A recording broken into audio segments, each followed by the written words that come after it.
प्रभाव एवं प्रभाव एवं नीति अनुसंधान संस्थान नई Delhi extend my warmest welcome to everyone joining us for this special web policy talk event titled The Role of Directorate of Municipal Administration and City Governance Towards Developed in Urban India 2047. This online workshop is being organized by the Center of Habitat, Urban and Regional Studies under the series The State Cities, City Conversations and Local Governance to advance meaningful dialogue around urban governance, inclusive and sustainable city development, and municipal reform in India's journey towards Viksit Bharat 2047. Let me briefly introduce our esteemed speakers for today's program. Chair of our program is Professor Chetan Vaidya, former Director, National Institute of Urban Affairs and School of Planning and Architecture, Delhi, and visiting distinguished professor at IMPRI. Our expert panelists include Dr.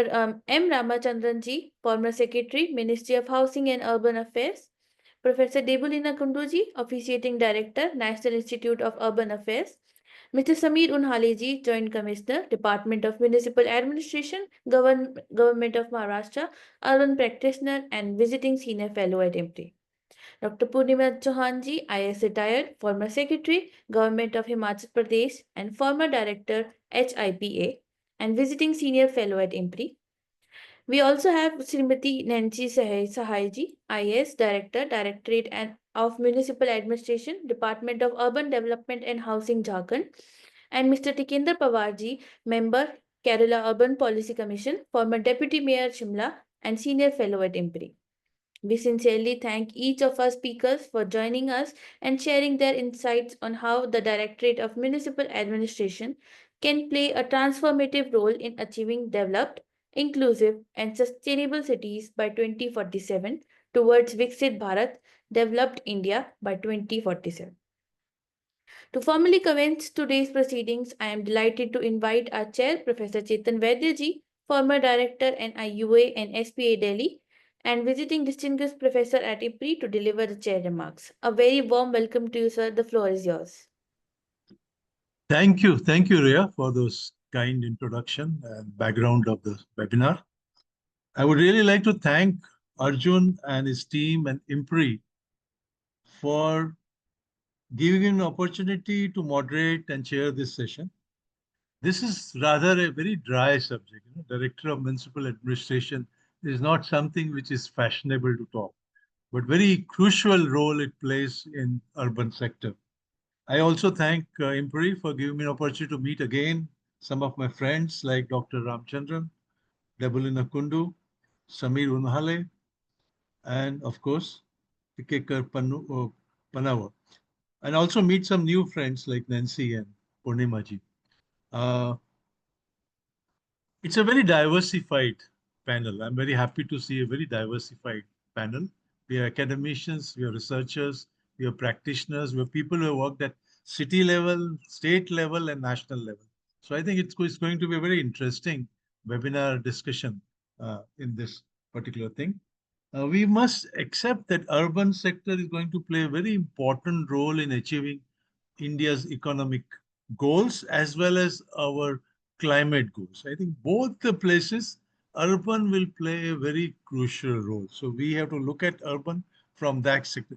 And within that urban, non-metro cities, I'm using the word non-metro cities, it could be small municipalities, medium-sized municipalities, and even to some extent, smaller metropolis. They all are governed or managed by Director of Municipal Administration at different. This is different at different in various states. There is not a common model, which reflects our federal structure, that we don't have a common model. But it was very interesting to see that in Gujarat, this director is included in the Gujarat Municipal Act. This term and this role is included in the Gujarat Municipal Act. I'm sure it is there in other municipal acts also. But the responsibility and the role of DMA is changed after the 74th Constitutional Amendment, and particularly with all these urban missions and programs. I mean, 15, 20 years ago, we have never talked about so many programs and projects at the urban level. But starting with JNURM, which was spearheaded by Dr. Ramchandran, and then these 5 missions now, which we see here. I think the role of the DMA, the elephant call, Unale was uses that term, elephant call DMA is becoming very crucial, and we need to understand. And this also has to be understood not only in the context of programs and projects, but also we are trying to introduce number of urban reforms. I think uh, Shri Panwar is here, who has been trying to do it at the state level in Kerala and also at other places. But there are all of you others who have played crucial role in what DM's responsibilities should be and how it could be changed. And I also like to mention, in addition to reform, there is new elephant in this whole environment, and that's what I call as projects and project management units. I think they are also the linkage of DMA of the municipalities with the PMU and the consultants and the municipalities is extremely important. I would now just briefly talk about Gujarat has extended or upgraded the role of DMA, calling it Commissioner of Municipal Administration somewhere in 2018, about 6 or 7 years ago. And at the present, the Commissioner of Municipal Administration, Mrs. Remya Mohan, IS, she also happens to be Managing Director of Gujarat Urban Development Corporation and Gujarat Urban, uh, Urban, another one more another mission, Urban Development Mission. And then there is an additional commissioner of DMA who is also CEO of Gujarat Municipal Finance Board. So this is a very strong DMA or Commissioner of Municipal Administration in Gujarat. Their main role is obviously to see that the Municipal Act is implemented properly with rules and regulations. They're also responsible for supervising DPRs for different projects, effective planning of water supply schemes, monitoring of implementation of these schemes, use of information technology, leveraging of information technology, implementation of GCDR, because as we know, GCDR is coming from master plans and town planning scheme, but its implementation is also the responsibility of DMA office and provide guidance for urban development, different local bodies. So this is the kind of background Gujarat is trying to make this relationship. And then we have some 7 or 8 questions. I'll very briefly mention them. We have to talk about relationship between urban local bodies and state government, both administration and politically. Role of DMA in the context of 74th constitutional amendment. Some people in past have suggested that DMA should be removed once the 74th constitutional amendment is there. Then there's also what is the importance of ULBs versus various other state level agencies like Water Supply Board, Transport Corporation, Housing Board, how they interact with each other. What is the role of ULBs in implementing various missions and programs? And how can DMA become a catalyst in implementing urban reforms, in implementing technology, and of course, how does it work at regional level? I mean, the one example I mentioned in Gujarat, where they have 6 uh, deputy DMAs at different levels, covering different districts or different regions. So, what is the role the DMA could play? So, the as mentioned by Ria, I'm going to invite uh, my friend Dr. Debolina Kundu, in charge director of NIUA, to give her opening remarks, and that will be followed by Dr. M. Ramchandran as his inauguration address. He is the former Secretary of Ministry of Housing and Urban Affairs, and he was also mentor of many of us for a very long time. We have worked with him for a very long time, and then there will be special remarks by Samir Unhale, and then panel discussion by Purnima ji, Nancy ji, and Mr. Panwa. So that is the kind of thing. And then we, at different times, we may have some questions and we may have some interactions. And at the end of this 2 hours, each one of you, please, whichever points you like, you could cover, but try to suggest the future, in the future context, what DMA's role and responsibilities could be. With that short chairman's remark, Ria, you would like to say, or should I invite Devjan? What is the, how we want to do it? Sir, I'll just introduce Debolina Please, ma'am. please. Ji, please. So thank you so much, sir, for setting the tone and highlighting the importance of strengthening municipal institutions for urban transformation. And proceeding ahead with the program, I now invite Professor Debolina Kundu, Officiating Director, National Institute of Urban Affairs, to deliver the opening remarks. A warm welcome to you, ma'am. The floor is yours.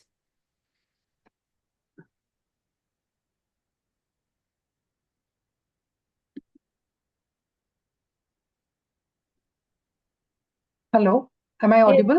yes, ma'am, you're audible. Okay. Thank you, Chetanji, as chair for inviting me, and also I'm thankful to IMPRI for inviting me for this session, which is very important. I think the way we are urbanizing, we are currently more than 5,000 statutory towns and 5,000 census towns, with over 500 million people living in urban areas, and we are urbanizing. And the process of urbanizing is basically more and more um, peri-urbanization is happening. Instead of the urban centers expanding in terms of population rise, population increase is happening, but there is more of territorial expansion where rural areas are becoming urban, either in situ or growth of census towns is also happening. So that is one thing which where I feel the Directorate of Municipal Administration has a very key role in terms of town.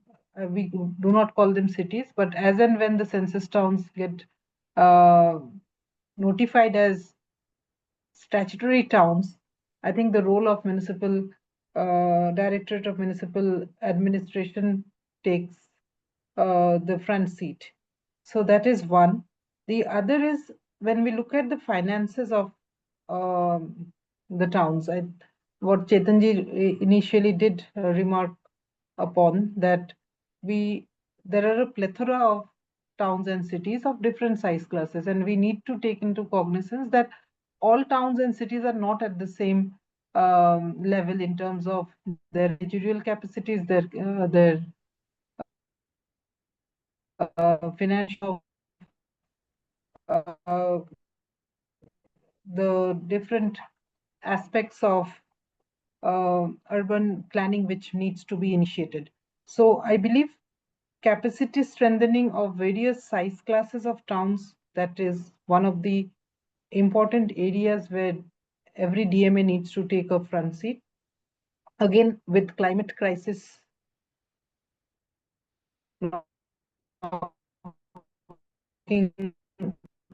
at our doors, we not stop there, and the action again lies with the DMA.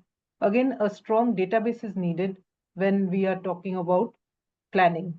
So, under the Cities 2.0 program, climate observatories are to be set up, have been set up in a few states, and the others we are trying to set up.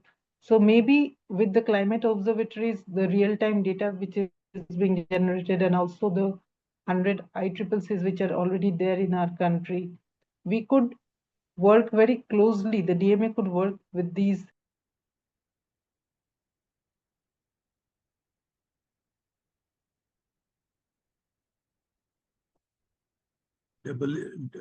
Debolina, did we miss you? Yeah, I think Yes, so. it's okay. You come. Am I Please continue. audible now? Yes, yes, ma'am. Now, Please yes. continue. Yes. I'm sorry, there was some technical error, but No issue. Please go ahead.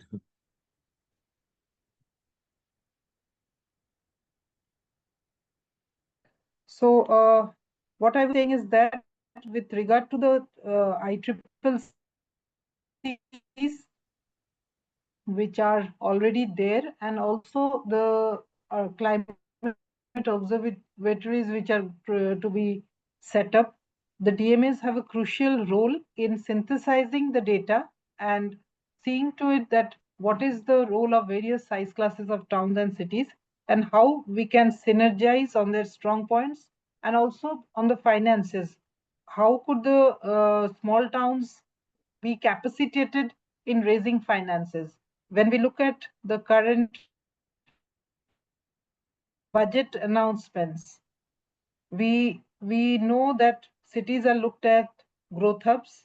We are also aiming at creative redevelopment of cities, and we are trying to be financed. The cities are to be financed through the Urban Challenge Fund. So here again, I believe the role of the DMA is very important in trying to understand how do the small towns within the various states contribute to the UCF, to the concept of cities as growth hubs when we look at not only the city per se, but the region as a whole. And how do the parastatals and the urban local bodies, instead of competing, they complement their activities? How can they again synergize on their strong points and work together so that we are on the correct path of forming a good cohort of professionals who would really deliver for the Viksit Bharat. And the two important areas where we need to work is ease of living and ease of doing business. I think cities, if we are looking at cities as economic engines of drivers, then I believe that cities really need to firm up on their finances, and each and every person living in a small town or a big city needs to have access to basic amenities. So ease of living becomes very important, and here again the role of the DMA is very important because they need to not only build the capacities of the professionals but also peer-to-peer learning, because in a state there could be a couple of cities which are doing very well and there could be a dozen of cities which are not doing that well. So how do the learnings, cross learning happen within the state? And also maybe at a later stage there could be cross learning between across states. So DMAs, they need to also talk to each other from various states. I think there should be some synergy of DMAs across states and also within states. I stop here, and I would also like to mention that I have to go for another meeting. I will listen to the YouTube later, and I wish you all the best. Thank you so much. Thank you. Thank you so much, Dr. Debolina. Your points are very well taken. And I think the issues you raised are this. And we're very also happy to know that NIU is involved with a number of activities, including the growth hubs and the climate observatory. And the last 2 points on ease of living and ease of doing business is very important. We have noted them, and we'll come back to you if you through email or afterwards. Best wishes. Thank you so much. Thank you. Yeah. Now, Rhea, please invite Dr. Sir for Yes, sir. inauguration address. I'd like to thank Debolina ma'am for sharing her valuable insights and setting a comprehensive context for today's deliberation. Proceeding ahead with the permission of our chair, I now invite Dr. M. Ramachandranji, former Secretary, Ministry of Housing and Urban Affairs, to deliver the inaugural address. We are honored to have you with us today, sir. The floor is yours. Thank you. Thank you, Ria, for that introduction, and nice meeting all old friends, new friends on this platform. When Dr. Arjun mentioned about the topic for today, that is the role of the Directorate of Municipal Administration, I started looking back and thinking, how much of a role does the Directorate have in a state scheme of things? And then Chetan is my old colleague during mission times. One of the first things I did when I joined was to ask him for an urban directory, urban statistical book. I think he succeeded in putting together something and then gave it to me, because I always like to refer to basics. As of today, I don't know whether we have any such publication, though the ministry brings out what is called a handbook of urban statistics. But I don't know, as of today or as of 30th September or so, how many local bodies do we have in the country, category-wise, corporation, municipal councils, town area and the like. I don't know whether we have it or not, or if one starts compiling, how much time it will take. Why can't we have an annual system of updating this and making this available? That's one of the roles I think the directorate can very well perform, so that that basic data is available. I'm just not referring to just the numbers, but there are so many other factors other than just referring to male population, female population, and the number of schools and things like that. There are various newer factors which need to be reflected in a directory or a reference book of this type, which will be accessible to everyone. These are days of everything going digital. It could be digital, or it could be a print copy, but it should be available to people to correlate with the state's urban scheme of things and also one's own town, cities scheme of things. I don't know whether that is available. Chetan, I still recall years back when we went for a workshop or seminar somewhere, one lady participant from somewhere in Tamil Nadu said, I don't have access to the budget of my local body. I hope it has changed today. There is access to the budget of local body, but access is one thing that will give the raw numbers. This much for salaries, this much for some small program and things like that. What exactly is happening under that, and what is the progress, what is supposed to be achieved? I don't know whether this is accessible to the city residents in large numbers. So we live in an age where the availability of data itself is not all that great. Though there could be variations between states, some states may be slightly better off, some states may not be. So when we're talking about 28 states and so many union territories, how well are we on this? That is one of the first points. We talk about missions and the like. Missions and the like tend to concentrate on limited number of cities and towns, so they get the benefit. And starting with the urban renewal mission days, we have traveled quite a distance. Earlier, we thought the local bodies themselves could do it. Then it was found not enough. So we moved to a regime where special purpose vehicles come into existence. Whether the special purpose vehicles have been able to deliver better is something which needs to be studied and understood now in the context of things, that is, especially since the smart city mission has come to a close. Has it made a difference? Personally, I think compared to a general scheme of things where everything went through the local body scheme of things, probably it has been slightly better and easier for the special purpose vehicles to take up programs and deliver. So that is one step forward. Now, the follow-up point for that would be, we take up missions and programs of this type. To what extent the states follow up with their own further programs and missions to take it to further cities and towns? I think it's unfortunately missing in our scheme of things, because one depends on central funds to a large extent. Once the central funding is over, then the state continues to live with the cities and towns the way they are. Chetanji, is it difficult to hear for you? Is my voice okay? Okay, right. So that's another thing. I had hoped the Smart City Mission platform would have helped states to tap the strength built as far as implementation is concerned, and they could have leveraged it, took advantage of the capacity created, and used it for other cities and towns. I don't see much happening, and I don't see much of an enhancement as far as the budgetary allocation for the remaining cities is concerned, to make them smart, to make them better, or to improve whatever basics are to be provided. The question is, where does the Directorate of Local Bodies, Directorate of Urban Governance come in all this? Since I've worked in the state scheme of things, I'm familiar with the system where Gujarat is something which Chetanji mentioned is something different as far as these ideas, programs are concerned, but there are very many states where the Directorate just exists. They get an annual allocation and they focus mostly on distribution of salaries and funds received and collecting some data, and probably to some extent the audit functions. So they remain more or less very routine regulatory. How many urban directorates in our country would have taken the lead to have new programs, to have new approaches, to upgrade the cities, and would they have succeeded in getting funds allocated by the state governments through the state budget for improving things? That's a question also which needs to be addressed. I know I am addressing an audience who would listen to all these things. They probably would 100% agree with what is stated here. But then the question is, what can the Directorate functionaries do in bettering things or bringing about improvements? That is what is important. That's where probably the secretaries of the department would play a more active role in strengthening the directorates in terms of capacity.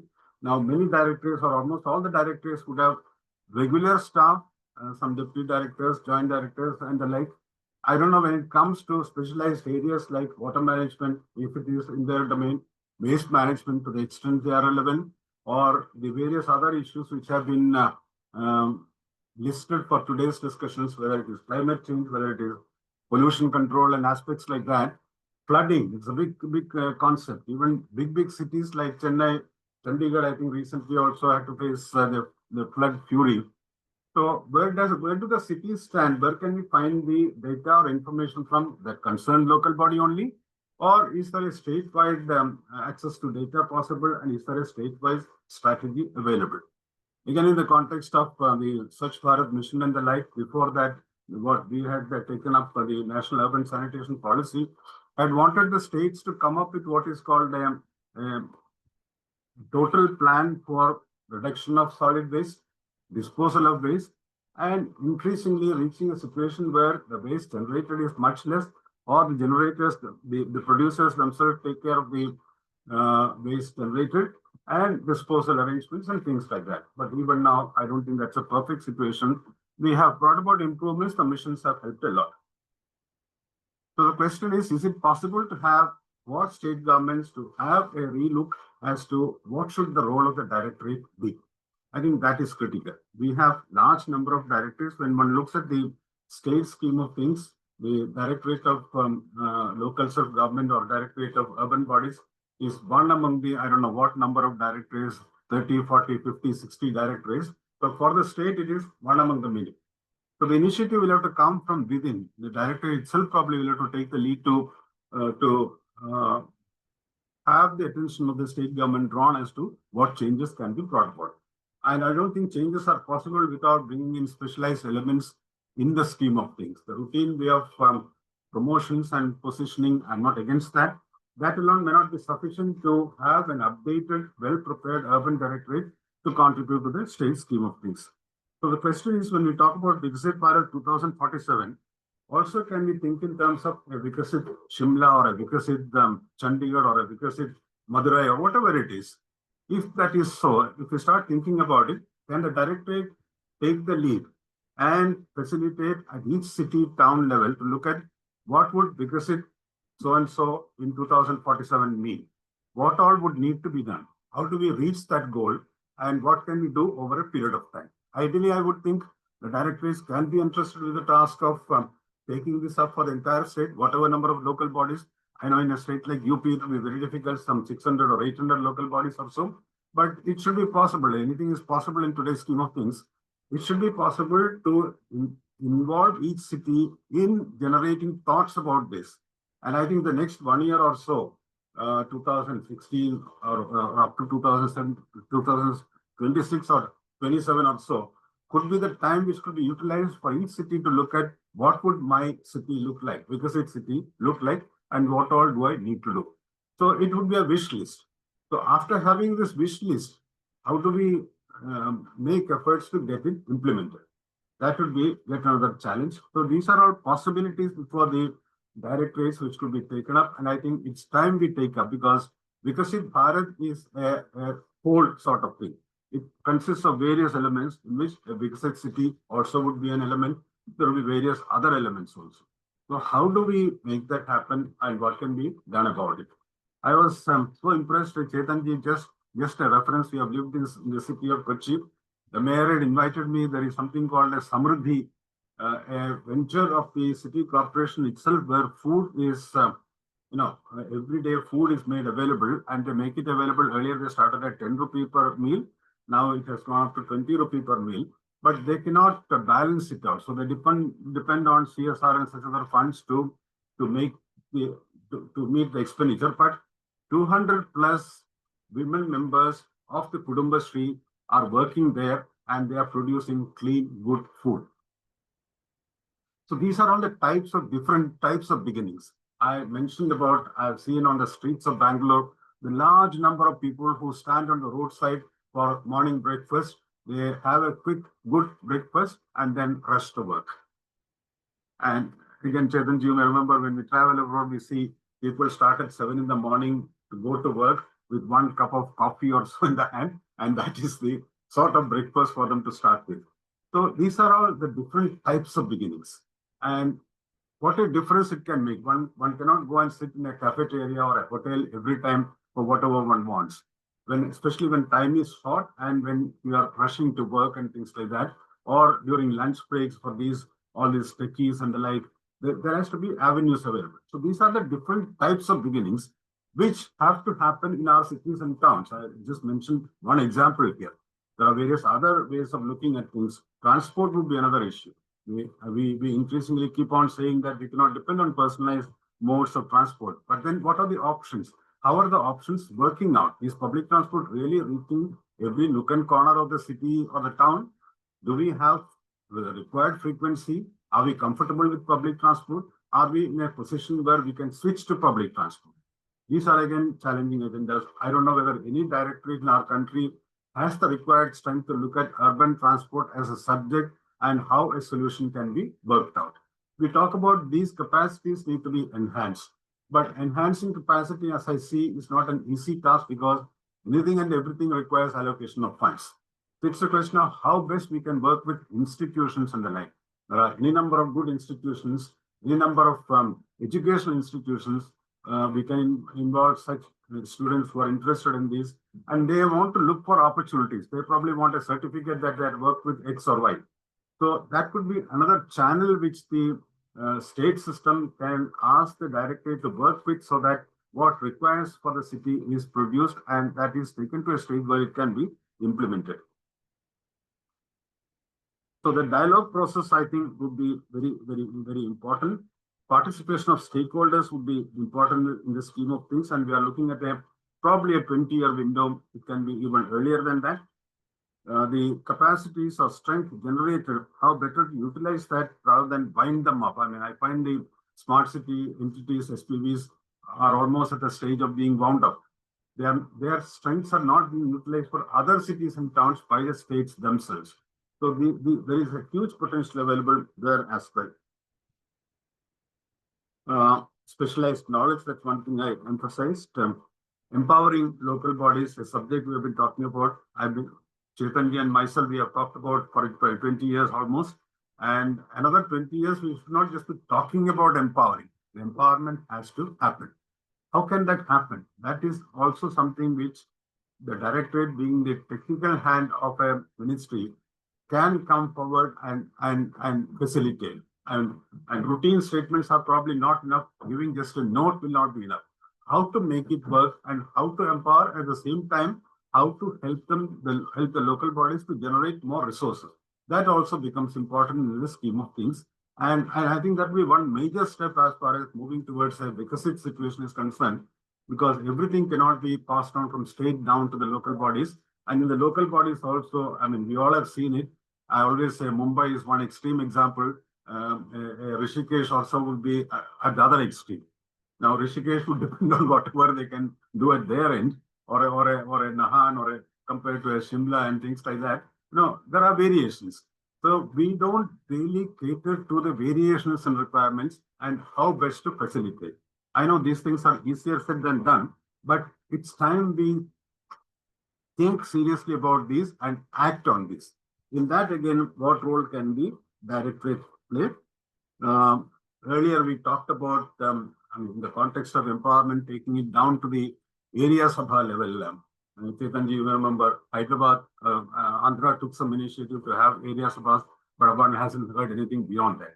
So area sabhas or at the polling booth level to have citizen participation is something again critical, because it's not enough to say that citizens should participate. Citizens should be able to participate. It should be responsible participation, and there could be contributions coming from citizens. I don't think very many citizens would shy away from that, provided the right platform becomes available and they can perform and deliver. And that whole concept of my city, my pride can really work if that is facilitated. So we have to see how much we can bring the directorate, the system closer to the people and encourage people to participate in the process, so that the directorate also feels confident and satisfied that the mission before them is really taken forward, and it works differently in today's scheme of things. Again, I emphasize this point, digital is something different. The methods of working have changed a lot.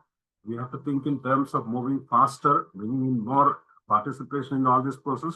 So how can that be done? So I don't know whether this frequent shift of directors or commissioners also becomes relevant in this context. So have a 3-year tenure at least, give a mandate.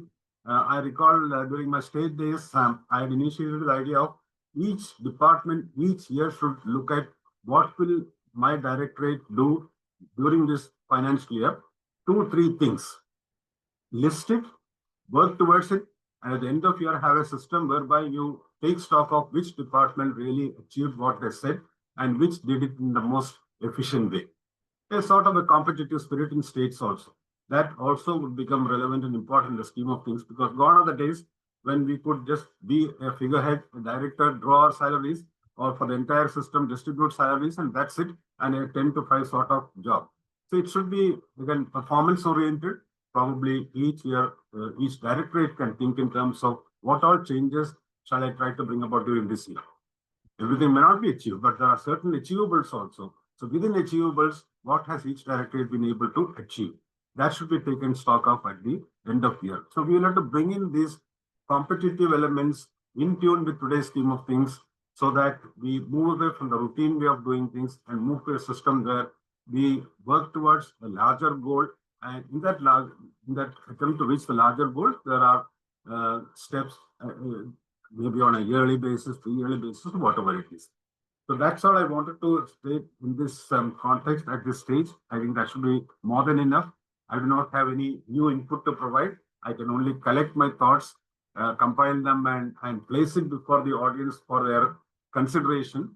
And I think if this workshop becomes a platform to suggest to state governments what can be done, what needs to be done, I think that will be a good first step forward as far as strengthening the directorate's role is concerned and giving a proper opportunity for the directorates in the states is concerned. Of course, in the process, taking into account where does Maharashtra's or Gujarat's directorate stand, and where does Meghalaya's or Jharkhand's directorate stand. One has to take note of that as well.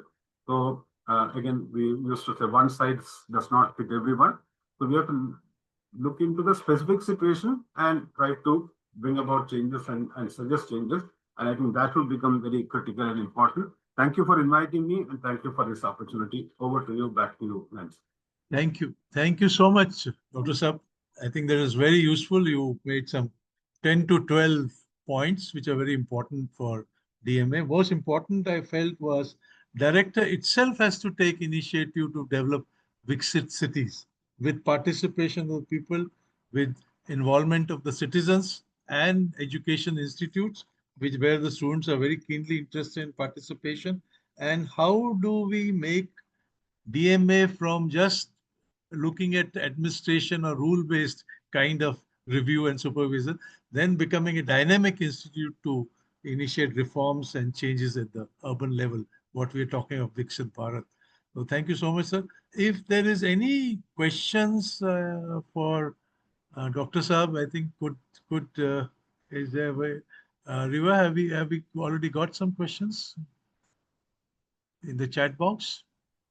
Or We any of the haven't got any panelists? questions yet, but we'll conduct a quick Q&A session if time allows towards the end of the session. Okay, fine. So I hand over back to you, Riyaji, and then we can invite Shri Samir for the... No, I would like to, because I have to go, proceed. Yes, Okay, sir. okay, Yes, sir. Panwar. Yeah, Dr. please. Samir, please wait for some time. Yes, Panwar sir, you're most welcome. Riya, you could just invite Yes, him. yes. So thank you so much, sir, for the insightful address and for offering such an in-depth perspective on local initiatives, decentralization, municipal reform, and administrative leadership. I now invite Mr. Dikendra Bawarji, member, Kerala Urban Policy Commission and former Deputy Mayor Shimla, to share his remarks. A warm welcome to you, sir. The floor is yours. Thank you, Ria. I hope I'm audible there. Yes, sir. Okay. Professor Chetan, Ramchandranji, and Purnima, NCG, Samis Nadesab, my great friend. Of course, all those who are there in the IMPRI.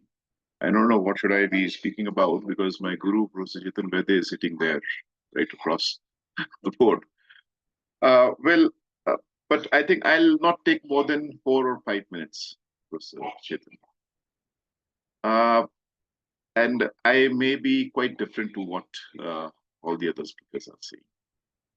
And I'll also try to bring in some of my experiences while working 2 years in the Kerala Urban Commission and bringing out major disruption, the whole set of urban governance policies. First, whether Professor Chetan Viksit or non-Viksit 2047, I mean, but Bharat, that is India, 2047, we are going to hold the largest number of urban Homo sapiens of the world. The largest number of Homo sapiens will be Indian. So let's accept that fact. And as Ma'am Debolina was pointing out, I think it's not just 10,000, but there are more than 30,000 settlements, which for all good and bad reasons are.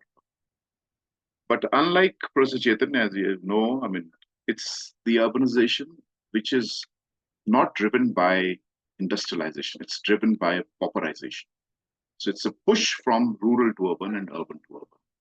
And how do I foresee, 25 years down the line, is that not much change is going to happen. And so there, the third element is that it's not a static urbanization that we witness. So people come back, and last night I was in Delhi, and the taxi driver that I took to the airport was from Jharkhand, Bihar. And he's already booked his tickets because Chhat is going to be the biggest festival in Bihar. So they will go back.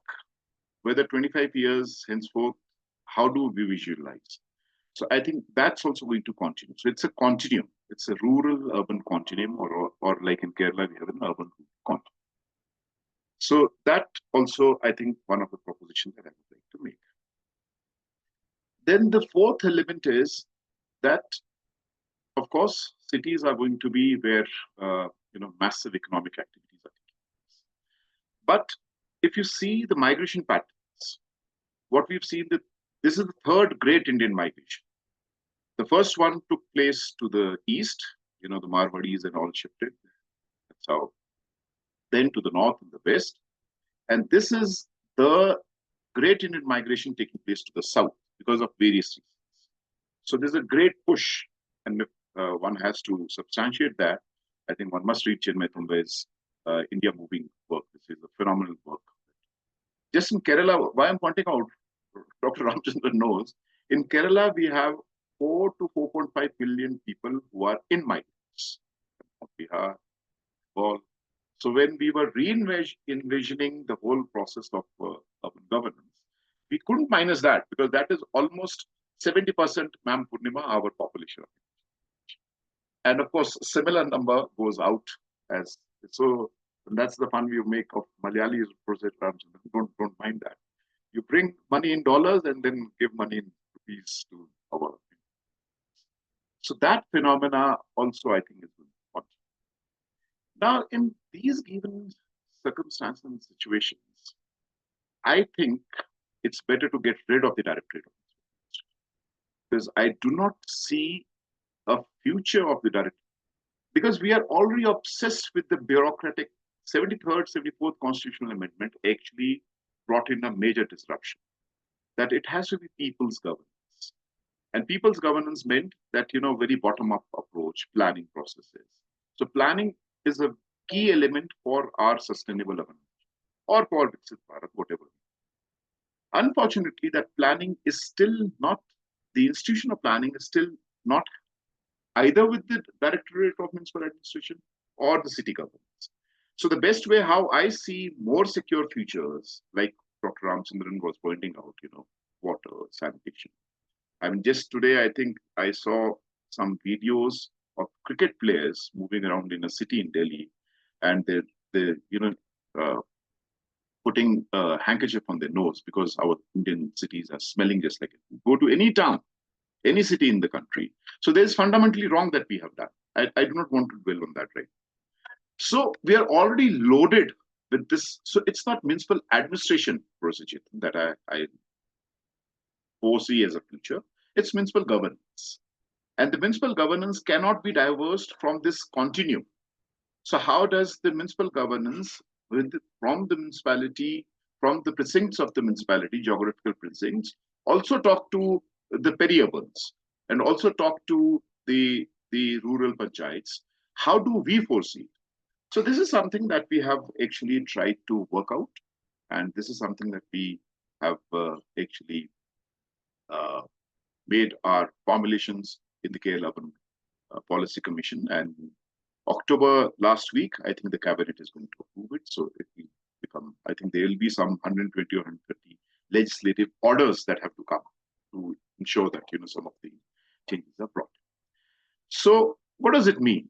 And we have the 74th Constitutional Amendment.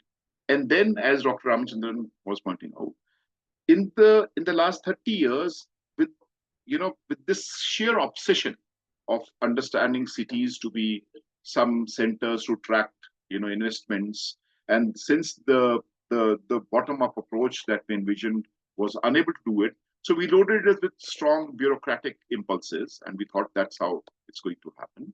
And I remember one of my guru in urban governance, Professor Ramachandran, who scripted the 74th Constitutional Amendment, saying that, Tikender, do you know what is a smart city SPV like? I said, tell me, sir. He said, it's like writing an obituary of the 74th Constitution. So, because you completely robbed the municipal governance of the SPVs. So, do I foresee SPVs in some bureaucratic hands or in some technical hands to be guiding us, steering us for another 25 years? I think that would be a disaster. It's already a disaster. No one is owning the smart cities after 10 years of its journey.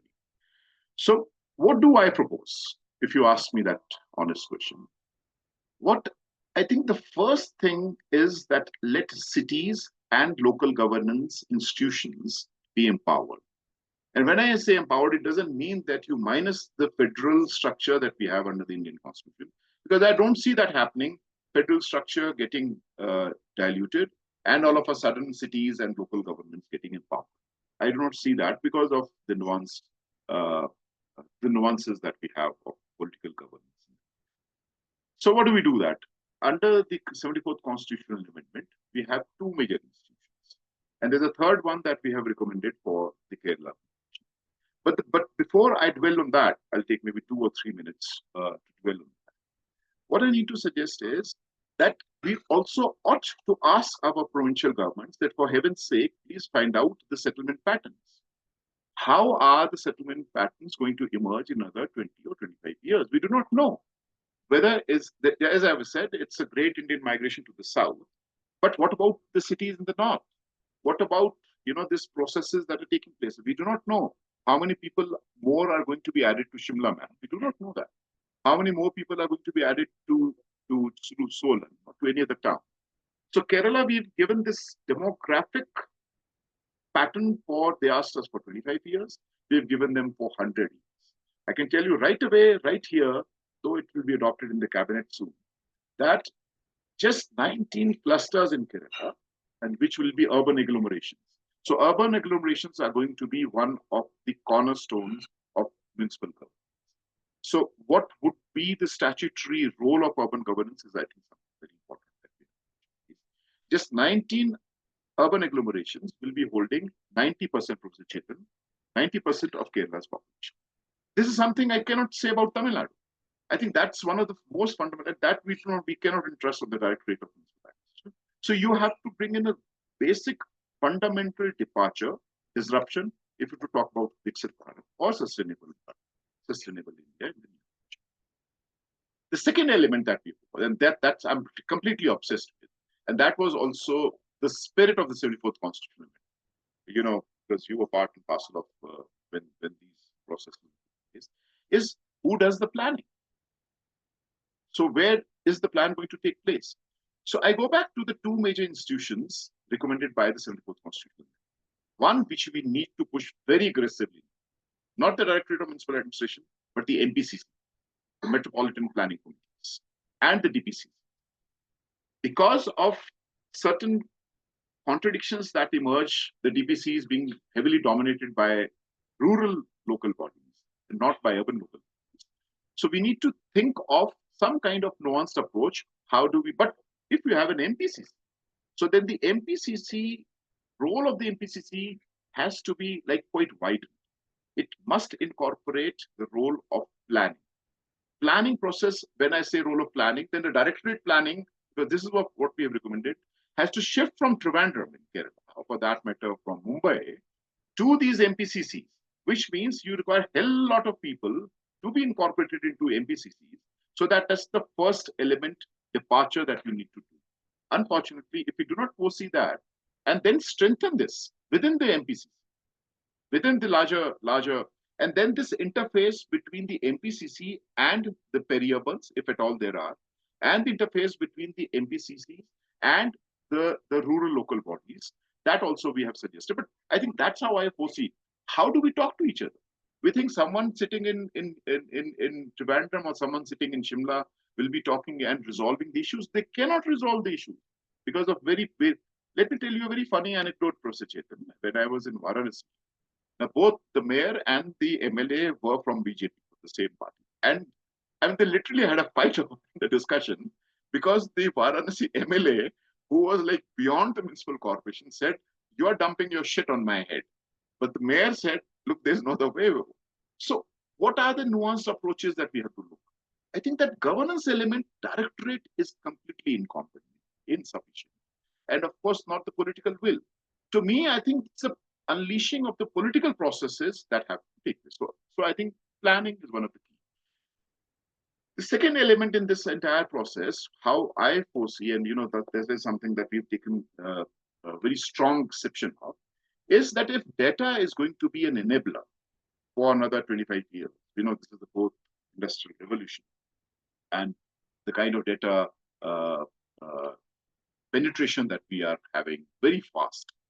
So blockchains, SPVs, now that's, Professor Ramchandran, we have recommended SPVs, but SPVs under the municipal governance, not diverse from the municipal. So what about blockchains? Who are going to be the repository of this? So a digital observatory or a town hall observatory. So digital observatory you can have at the state level, but once again under democratic. But at the city level, and that's where we have suggested that there has to be 3 major advisors to the municipal government. Let's start with the larger municipal corporations first. One is the climate advisor, another one is a digital advisor, and a third one is the planning advisor. Because when we say planning advisor, Professor Chetan, there are hundreds set of issues that need to be planned. But how do we prioritize it? What is the tool? So I think that professionalization, and lastly that I want to say, of course, there are many things that I would like to speak about, is about re-envisioning the governance system. When I say re-envisioning, we have to get rid of, so we've suggested to get rid of the commissionerate and instead have a chief executive in this. So when we say chief executive, we've layered that a certain level of bureaucratic, some secretary level officer, but to be appointed for 5 years, and the term to be coterminous to the term of the municipal council. And at the same time, to be selected by 3 members, the minister, mayor, and the principal secretary or the additional chief secretary of local state.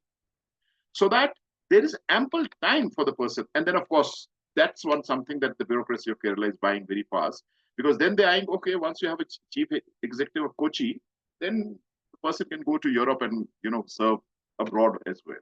So that's, and of course, how these things are. But at the same time, also a city cabinet which works exactly like your state cabinet. So the chief executive works like the chief secretary. Without these disruptions, Professor Chetan, but the greatness of Kerala is that there is strong political appetite. And when I say political appetite, it's left or right, both have that appetite. And I'm so happy that I think the processes have already reached. Last, but not the least is, because you have this huge migration coming in, how do the processes incorporate these migration processes? So we had and if you ask me, Kerala, which Dr. Ramchandran was pointing out, is something where for them, the theater of governance is streets. So we've tried to strengthen the theater of governance within the street. Of course, moving from ward sabhas to aisle sabhas, because ward sabhas are meaningless. If you have some 50,000 people in a ward, it doesn't mean any sense. So we've given them aisle sabhas, not more than 100 neighborhood houses to form, and statutory provisions for that. But then there is also strong alienation of the migrant people. That it is there where we have recommended 3 councils to the city council, which will be elected by the people, by different sections, and where the city cabinet would be talking to these councils. The first is City Business Council, so that local economic development issues are taken care of.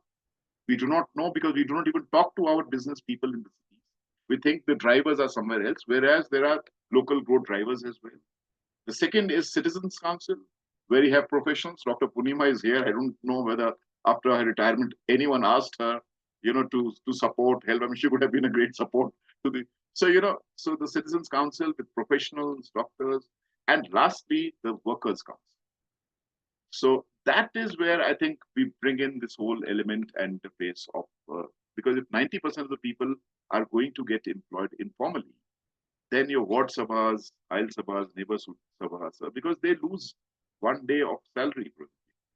So this whole workers' council amongst them, and then they are talking to, which means the whole idea is to make them co-producers in this entire gamut of urbanization. And I think I rest. Thank you. Thank you, sir, for your engaging and thought-provoking reflections on migration and settlement patterns, the importance of planning for sustainable development, and municipal governance. I'd now like to ask Chetan, sir, if he has any remarks to add or share. Sir, your mic is on mute. The examples you've given from the Kerala State Policy Commissions, what it has proposed, and if it can succeed, it should first succeed in Kerala, I think. Something, because they already have a very strong decentralization. They also have this people's budgeting, where about 30-40% of budgets happen through the local governments. I mean, the distinction urban-rural is not there, as you mentioned so much. And also they have strong executive mayors. There is no commissioner in the municipal corporation. They are called secretaries. So it's very nice to hear this, how much of this could be accepted. And recently there was a conference in Kerala, urban conclave, which I kept tracking the various things, and we look forward for what happens next. Thank you so much for your inputs. And what we understood is that DMA should be removed, as you have said. Thank you. Ria, please go ahead with this now. And if for you the panel could just discussion. allow me, Professor Chetan, because yes, I have thank you so much. Thank you. Ria, panel discussion. Yes, sir. I now invite Srimati Nancy Sahai. Mr. Samir Onale for his special remarks. Yeah, so ma'am has requested to go first, sir. Okay. So I now invite Srimati Nancy Sahaiji, IAS, Directorate of Municipal Administration, Department of Urban Development and Housing, Jharkhand, to share her perspectives. Welcome, ma'am. The floor is yours. Thank you, Ria, and very good afternoon to all of you, the esteemed speakers, respected sirs, ma'ams, and colleagues. I am Nancy Sahai. I'm a 2014 batch IS officer in Jharkhand, and I have recently joined as the director of the Municipal Administration Directorate in Jharkhand. So it's fairly a very new assignment for me. I have worked as a district collector in 2 districts of Jharkhand, but as a specific role of the municipal administration, I have just spent 3 months in the directorate. So whatever has been talked of as yet, and whatever has been spoken, it has been a very good eye opener. It has been a very good learning for me personally. So I'm very grateful to all the speakers, to everyone out there. And first of all, I extend my heartfelt thank you to IMPRI and the organizers for having me here as a panelist. Now, because the topic where we have been asked to speak is about the role of DMA and the roadmap for reimagining urban governance. And specifically, because I'm representing Jharkhand, I would just like to make a few points with respect to the Vision 2047 for Jharkhand, as in what, as a state, we have been planning and how we plan to go ahead and move forward. So I have basically divided my speech into briefly four parts. Firstly, I would like to very briefly speak about the exact role of DMA, what are the responsibilities the DMA is carrying out in the state of Jharkhand. There are very few specific challenges in context of our state, which as DMA or as the directorate we face in Jharkhand. Thereafter, the roadmap, where we are talking of reimagining urban governance and the Jharkhand Vision 2047, and also some short to medium term DMA priorities, where we are planning to execute certain things at the directorate level. So DMA in Jharkhand was formed in 2008, and so it has been around 17 years of the formation of DMA, and we have come a long way ahead. There was this Jharkhand Municipal Act in 2011, which further strengthened the role of DMA, gave it more powers. And currently, the key role and responsibilities of DMA are as follows. We are basically into implementation and policy formation and monitoring of the centrally sponsored schemes, the state sponsored schemes. So as DMA, we are overseeing the implementation and monitoring and the policy framing of centrally sponsored urban missions and schemes, including Pradhan Mantri Awas Yojana Urban, the DGASY, Deen Dayal Ajivika Yojana Shehri, that is to address the occupational vulnerability of the urban poor. And then there is this PM Swanidhi, which and its extended initiative, which is the Swanidhi Se Samriddhi, for urban street vendor empowerment and their financial inclusion. For the state-sponsored schemes, we have this specific scheme called the Mukhyamantri Shehri Yojana, which is responsible for which is focusing on the urban infrastructure, basic services, and livelihood opportunities for the unskilled laborers in the urban areas. And this Mukhyamantri Shehri Yojana, the entire execution, its monitoring and policy formation is done by the DMA. Thereafter, we have around 49 ULBs, urban local bodies in the state of Jharkhand. We are monitoring all of them. We are supervising all of them. The service delivery, the HR management, the financial accountability, all that is looked after the DMA. We are also involved in their capacity building, their staffing structure rationalization, the skill enhancement of the ULB functionaries. We are also working on the e-governance part. We have this online citizen services, grievance redressal mechanisms, and performance dashboards.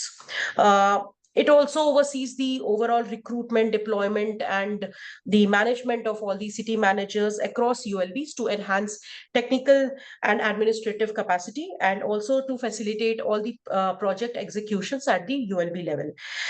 We are also responsible for creation and strengthening of essential municipal cadres, like junior engineers. We have this concept of garden superintendents, law assistants, community organizers, which ensure systematic staffing in the urban local body. So this is very basically about the key roles and responsibilities of DMA in the state of Jharkhand. Coming to the various specific challenges which, as the directorate, we are facing here are the limited institutional capacity. We lack skilled manpowers in the ULB specifically, lack of integrated HR and performance systems. There's also some lack in the convergence with the social sector schemes, which I feel is very important, because when we are talking of urban development, or when we are talking of urban governance for the future, the convergence with the other social sector schemes becomes a very important part. And I think there's a gap there which we need to really look into. Also, citizen engagement was discussed earlier. So that is also one area, I think, which becomes a challenge for us. And also the digital service systems. So if talking about these key challenges, I think the role of DMA becomes all the more important, and what we plan to do, I'll discuss a bit later. But just to speak in the context of Jharkhand, there are 3 to 4 very good initiatives which Jharkhand has taken, and we are taking up them as case studies, as innovations, or you may call as best practices, which we plan to replicate in other ULBs as well. For example, if we talk of inclusive housing, we have this leprosy colony in the city of Ranchi and in the city of Devghar and Jamshedpur. And this is basically an integrated rehabilitation and dignified housing for a vulnerable cluster. So this we do under the PMAY Urban. So in this, we have constructed around 700 to 800 units for the leprosy affected people, and it's a very good model of vulnerable and integrated housing. Then talking of affordable housing, we have this lighthouse project in Ranchi, which basically demonstrates the use of advanced construction technologies, ensuring faster and quality housing delivery. This affordable housing was constructed and completed in a record time, and it was inaugurated by the Honorable Prime Minister of India. And this sets up a very good model for ensuring affordable housing at a very good space, and using the most advanced technologies for housing. For livelihood and vendor empowerment, we have done good work in Ranchi again, and we have created Atal Smriti Vendor Market, wherein we have provided dignified areas to urban street vendors through organized vending zones, and around 500 street vendors have been allotted vending spaces, enabling orderly vending and keeping the roads also encroachment free. So this is another good model we have been able to do in Ranchi. And there's another initiative, which is the Pink Auto Initiative,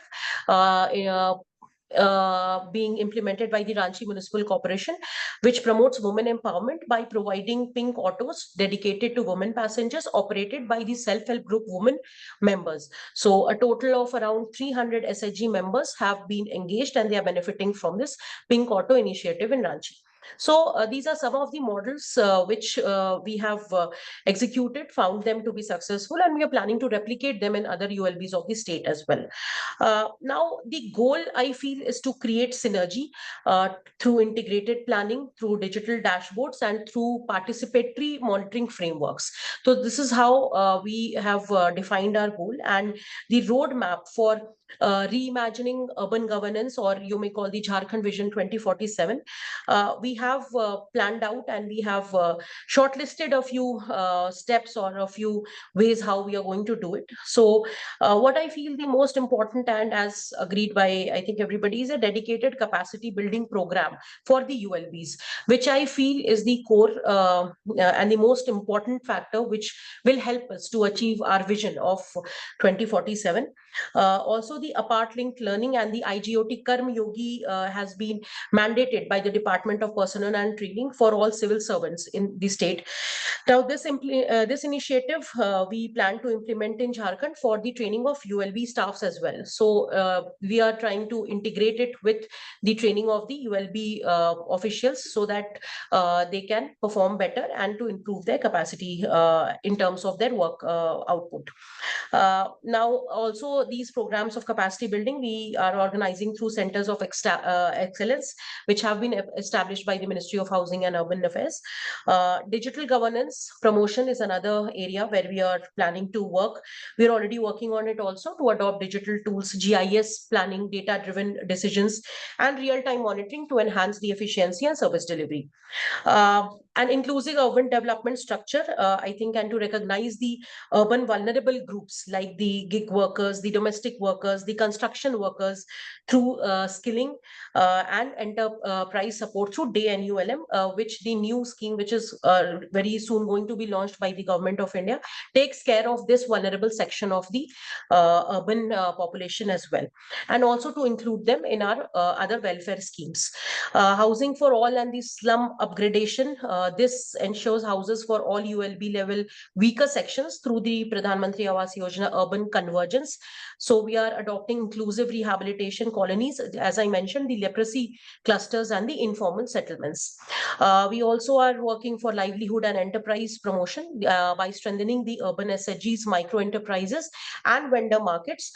We are also developing incubation hubs under CLAP and NULM.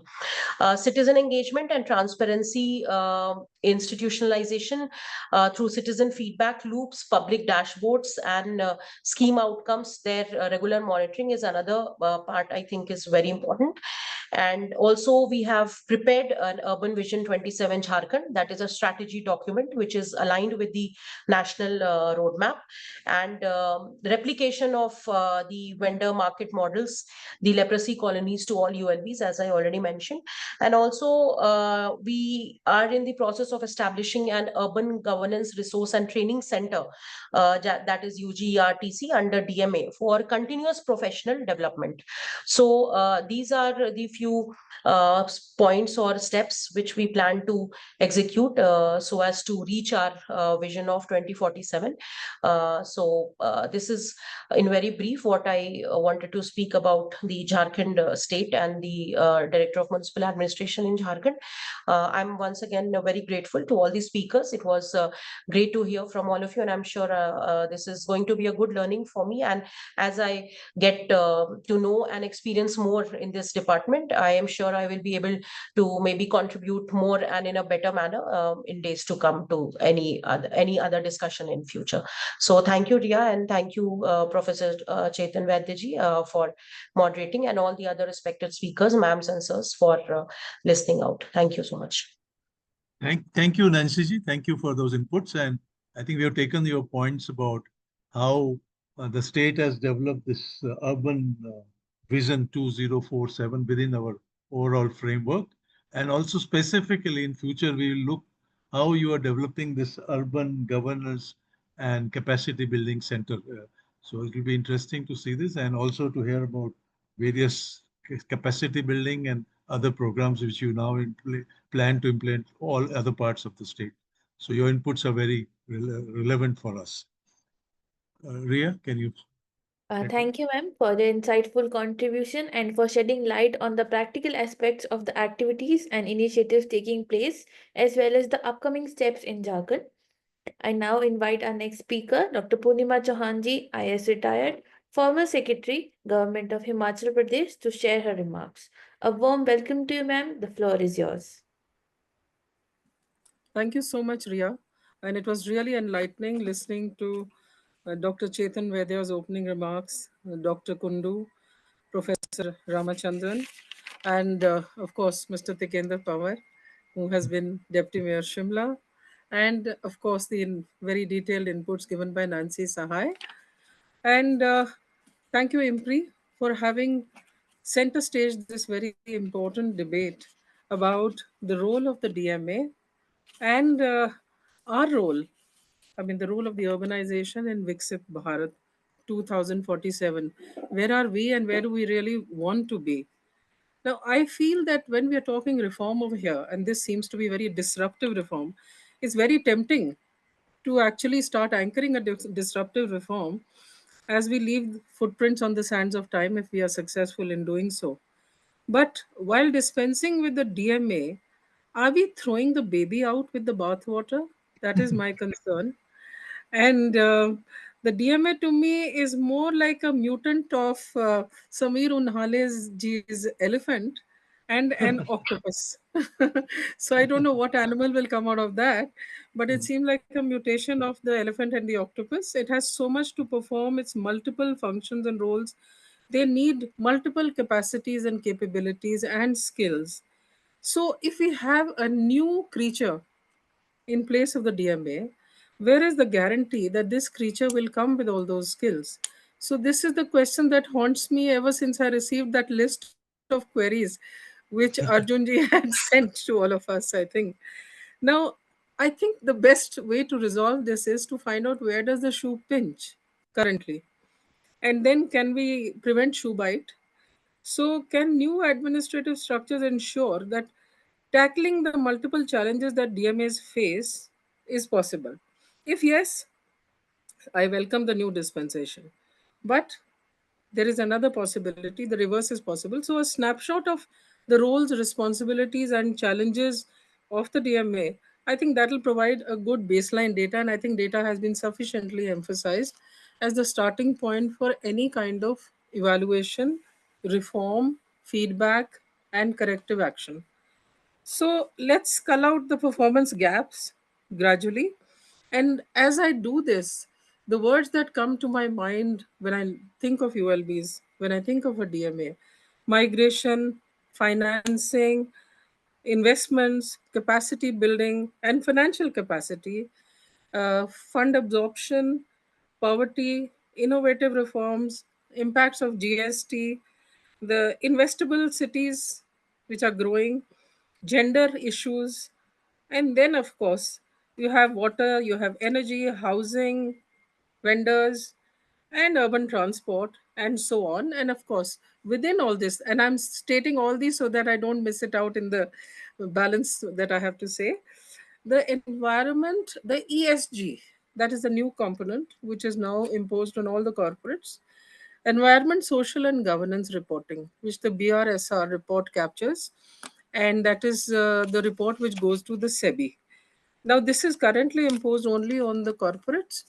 I think soon it should be at least an indicator list, performance measurement list, which should be applied to all other sectors also.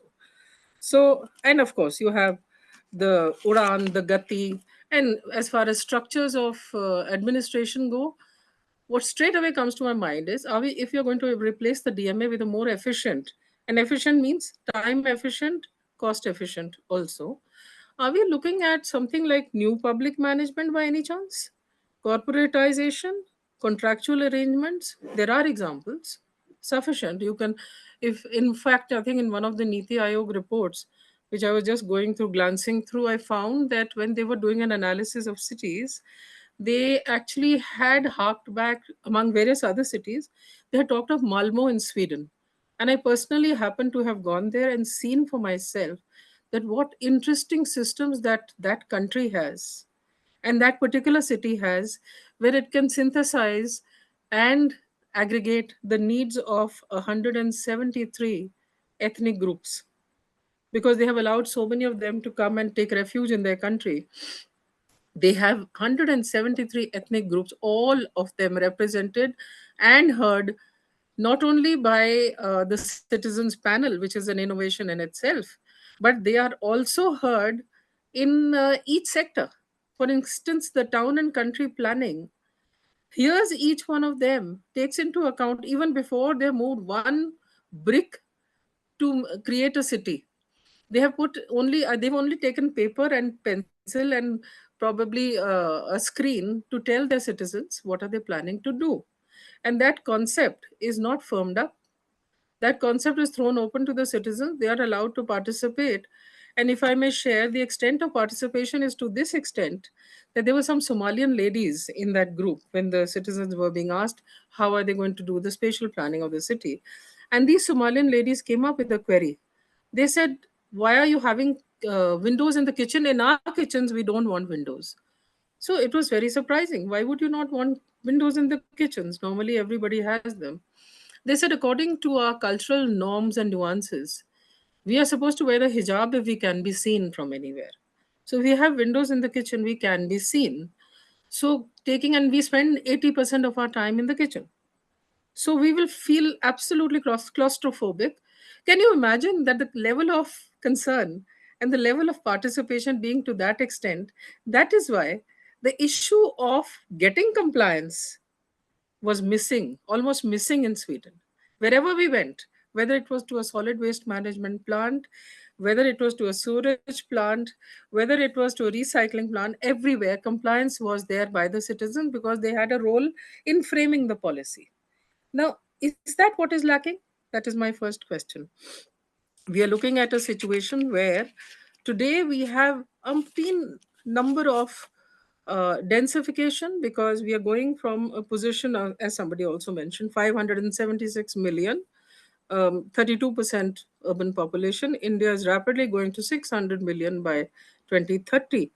And then 900 million, which will be 60% of our population of 1.7 billion at that time. Where is this coming from? 30 migrants every minute go to the urban areas. Agglomeration has its advantages. It has a lot of advantage, and that is why you see Apple and Amazon having descended upon India to invest over here. The million plus cities are climbing from 53 in 2011 to 87 by 2030. Now, the urban population, the slums in the urban population is the flip side. Almost 50% of our urban population is slums, 236 million, and but 36% incomes are more in the jobs in the urban areas than in the rural areas. So when we look at the SWOT analysis of what promotes urbanization, what promotes migration, and then we look at what is the role of the DMA, is this beyond their capacities? Is it within their capacities? Is it simply a question of having more sector specific skill specialists to be able to handle this? So 80% poverty reduction, it is claimed, is due to urbanization, which is a very welcome thing. I think I'll have to re-examine that figure. But a very important figure is that with every growth in urban population, 1.5% per year economic output also grows. But what is the investment needed for all of this? Humongous investment. The projections made by the World Bank says $2.4 trillion by 2050 for creating a climate resilient urban infrastructure. A climate resilient urban infrastructure certainly is a challenge not just for any municipality, it's a challenge for the whole country, which has determined that by the year 2070, we will have net zero emissions. Now, the idea is that our municipalities plugging into those national concerns, Viksit Bharat is fine. But Viksit municipality, Viksit Shahar, are they plugging into those concerns to have convergence? And convergence is the key issue over here.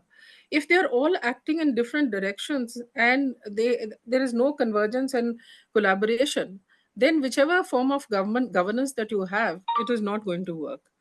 So the present investment levels are fairly low in the infrastructure, and this time the budget has taken care of that.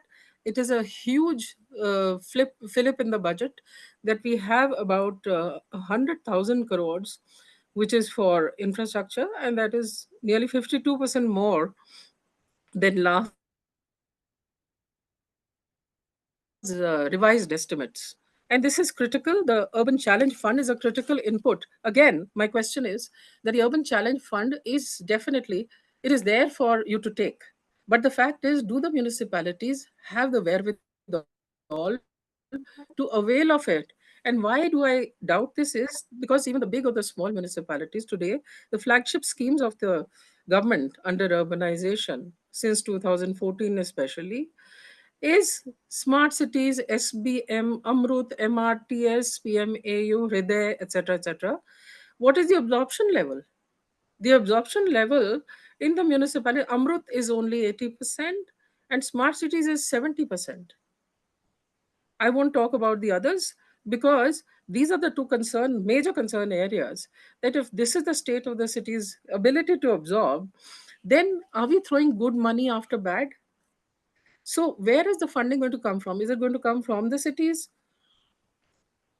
That is a huge skill area, which, irrespective of DMA or no DMA, that skill area definitely needs to be seen and that definitely needs to be strengthened completely. The 12th schedule I mean, 12th schedule was a game changer with the 74th Amendment, that the ULBs have to craft their own plans. All well, better said than done. Authentic baseline data is needed for that. Absence of a uniform code for data accounting, which has been flagged by the RBI, that is not existing. Absence of a city system or a circular thinking for the economy itself, which is the need not only for municipalities, it is a need for the whole country. But perhaps at a smaller level, it's easier to tackle. And keeping the climate change concerns. So, all these taken together, then having a statutory process of clearing of your plans, that tedium needs to be improved. Then having, the Land Acquisition Act in its present form has again, that has added on to the cost of land. So any project which requires us at least a decent rate of return, for example, your mobility projects, there is a requirement of 14% IRR. How are we going to achieve this if the land is going to be expensive? How do you unlock the land value? How do you ensure that there is transferable development rights, and transit oriented development is initiated?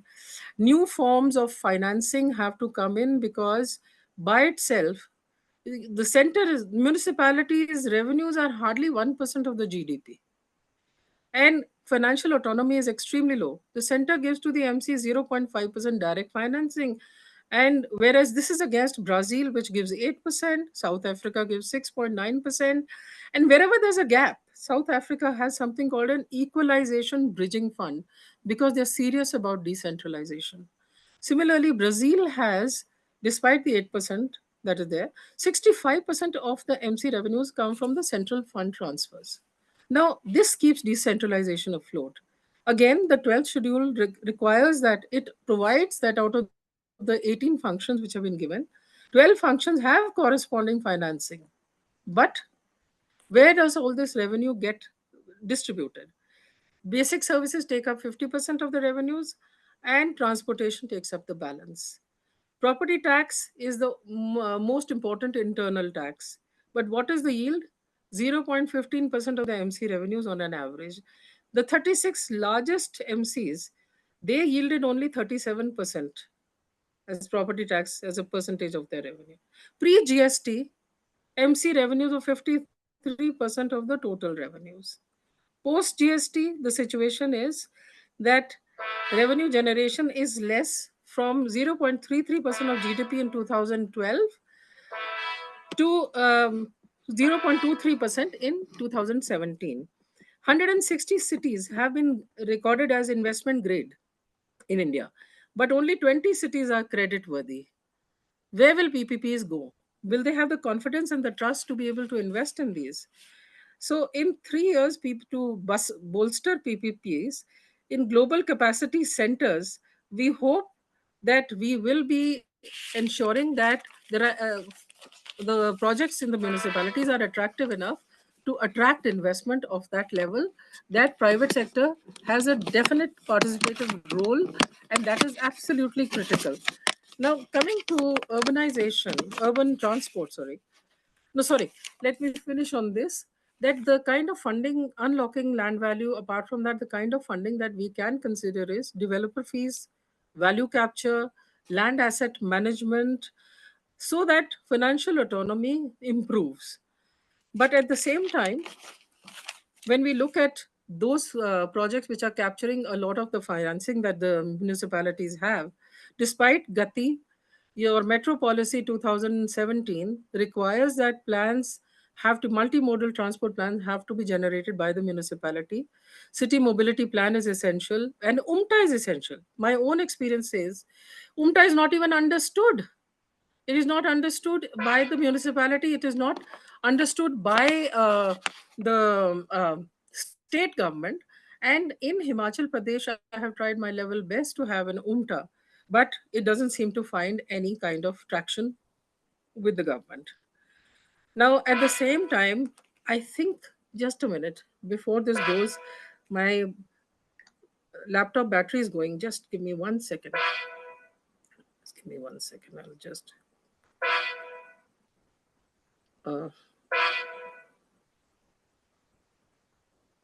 Just a minute. I'm joining with this one. I'm just leaving this because this battery is showing that it's not going to last very long. And it's recording in progress. Okay. Thank you, Purnimaji. Have you changed your? Have you shifted to mobile? I see two sources. Can you hear me? Yeah, we can hear you. We can hear Okay. Okay. Yes, I have changed my source. Thank God. you. Okay. And now I just wanted to say, well, saying this, that we can, as far as climate change is concerned, India has the dubious distinction of being the 7th most climate affected country. 42 of the 50 most polluted cities are over here. Now, 18 smart and 124 Amrut cities have high flood risk levels. 21 cities are so water stressed that are going to zero groundwater level. These are the kind of challenges which are facing us. And a high NRW, non-revenue water, of 40%, it really doesn't augur very well. And this sanitation situation was sought to be corrected by the 13th Finance Commission through the service level benchmarks, which unfortunately have literally fallen by the wayside. Because even today, if you sit down to make an architecture for all those 5 sectors that they covered, which were related to sanitation, you'll come up with exactly the same framework. So why should a framework which could have worked so well has been abandoned, discarded, or forgotten? I think it should be dusted and used again. And it is being used in some pockets, but not everywhere. Learning replication was mentioned, that DMAs must ensure that they become harbingers of replication, scaling up, etc., of reforms. Very important, because replicating and copying intelligently is far better than innovating from scratch. So Surat wastewater recycling is definitely a model which should be replicated. Dharmapuri MP, the water surplus that they have done by connecting every house to sewerage and to recycling of water, that should be replicated. At the same time, we have housing concerns which are huge, and some facts and figures which I'll share, but I certainly want feedback on these. That is very important. Currently, we are short by 10 million affordable houses, and that is going to increase to 30 million by 2030, and nearly 230 million by 2047. Yet, affordable housing demand is likely to decline as we go further. And this is a figure quoted by NAREDCO, from 43% to 9%. Is it the Swami Fund which is going to make sure that that happens? I don't know. So housing, what is projected is that mid and high income demand housing is going to increase, and it will yield $3.5 million by 2047, which is substantial. Commercial space demand is going to increase, especially in the 8 top cities. 278 square feet, 278 million square feet in 2008 has increased to 898 million in 2025. So when India is at $36 trillion economy by 2047, then it is projected that 69% of the workforce will be will be formally employed, and will be yielding something like $473 billion in the year 2047. Now, these are the projections which compel us to, yes, make sure to strengthen our municipalities, to ensure that we reap this harvest and don't allow it to fall by the wayside. At the same time, the self-employed loaning under the day NULM scheme, 34.2 lakh livelihoods have been, it's claimed that they are created, and skill training has been imparted to 14.9 lakh candidates.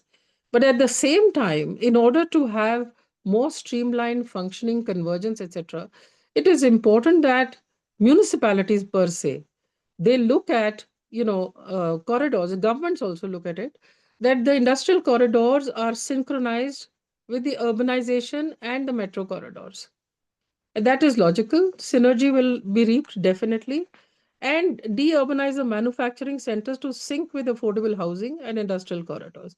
And affordable housing also, when private sector has to step in, then leased unused government land could be given out. Infrastructure status could be given to such homes so that they can avail of some sort of funding. Extend grant and aid to the AHP, Affordable Housing Scheme project, in partnership with the PMAY. And as far as waste management is concerned, again, we have the dubious distinction of waste being 62 million metric tons per year generated, 43 million being collected, 12 million being treated, and 31 million being abandoned and discarded. Now, this is certainly not auguring well for health, and it is very poor land use also, because the landfills get used. On gender concerns, and being a woman, I would definitely flag this issue. Cities, Jane Dark has said, cities are patriarchy written in stone, glass, brick, and concrete. That may be an extreme position, but at the same time, the increasing female sex ratio in India definitely shows that there are going to be bigger participants, more participants in urbanization and in availing the basic amenities that are provided. So female labor force participation, by increasing it from 31% currently to 50%, will definitely will make our GDP jump at a pace that is unheard of. And again, then the last point that I'm trying to make is tech, DGI, and generative AI. Now, Urban Adaptation Index and Ease of Living Index are extremely important to monitor what is happening, because what gets measured gets done. Now, getting to the triple bottom line at the grassroots level to ensure the maximum people over there who fall through the cracks like it happened during COVID, that doesn't happen. That the benefits trickle down, the multipliers trickle down, and I think that is why urbanization is inevitable. But do we really have to look at disruption of the DMA? Or do we have to look at strengthening of the DMA? And my take is a known devil is better than an unknown angel. I rest my case over there. Thank you so much. Thank you. Thank you so much, ma'am. You made some very important points, and we will, that housing numbers which you mentioned about projected housing, I think I had not seen them, but maybe it needs a separate discussion on that Yes, issue. I would love to actually verify those. Yeah. Yeah. I will hand it over to Priya. I think Sameer is waiting. No? Yes, thank you, ma'am, for sharing your valuable insights on administrative structures, ESG reporting, and new public management, as well as on issues related to lack of compliance, convergence, and collaboration. Finally, I invite Mr. Sameer Unhale Joint Commissioner, Department of Municipal Administration, Government of Maharashtra, and visiting Senior Fellow IMPRI to share his views. Welcome, sir. The floor is yours. Thank you very much. It's a matter of great honor for me to share a screen with Ramchandran sir, Chetan Vaidya sir, and John ma'am, with whom I have earlier worked. I have seen at the very senior position of decision making.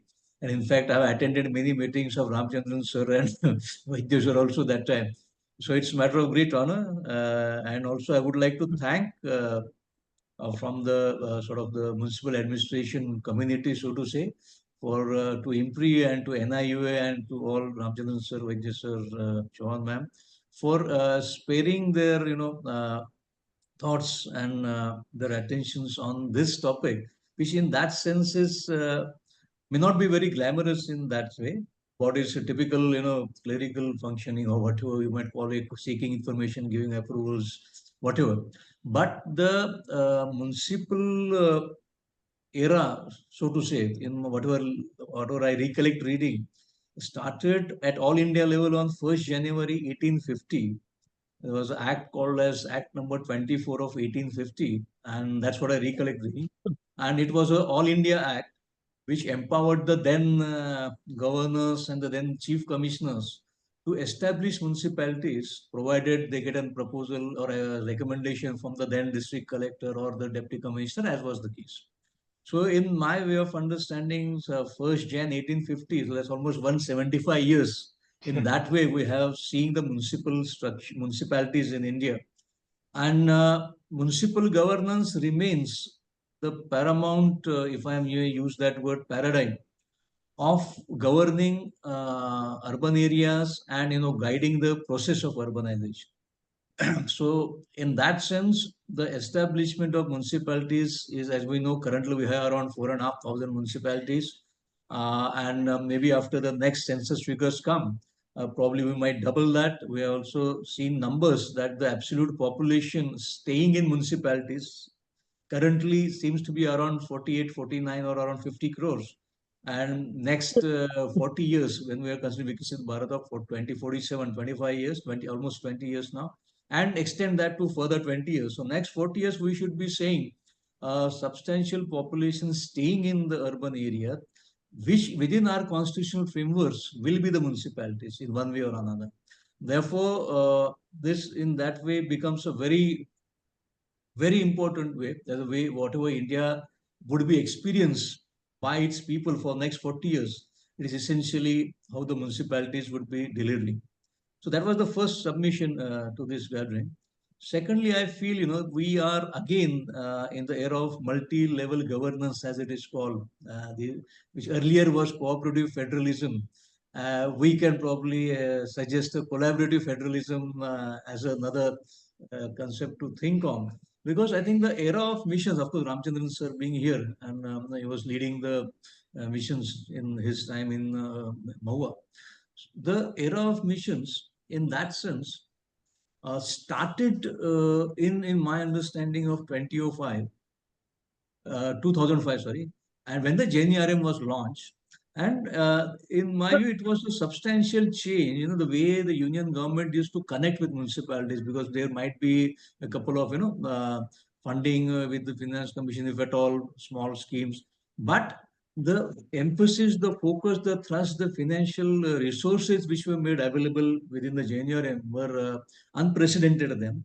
And now in 2015 onwards, there was one mission. Now we are around 4 to 5 missions for urban India, which was PMAY, as was also mentioned by ma'am, that it was PMAY, Swachh Bharat, Amrut, which is substantial investment. Smart City, of course, there was Hriday.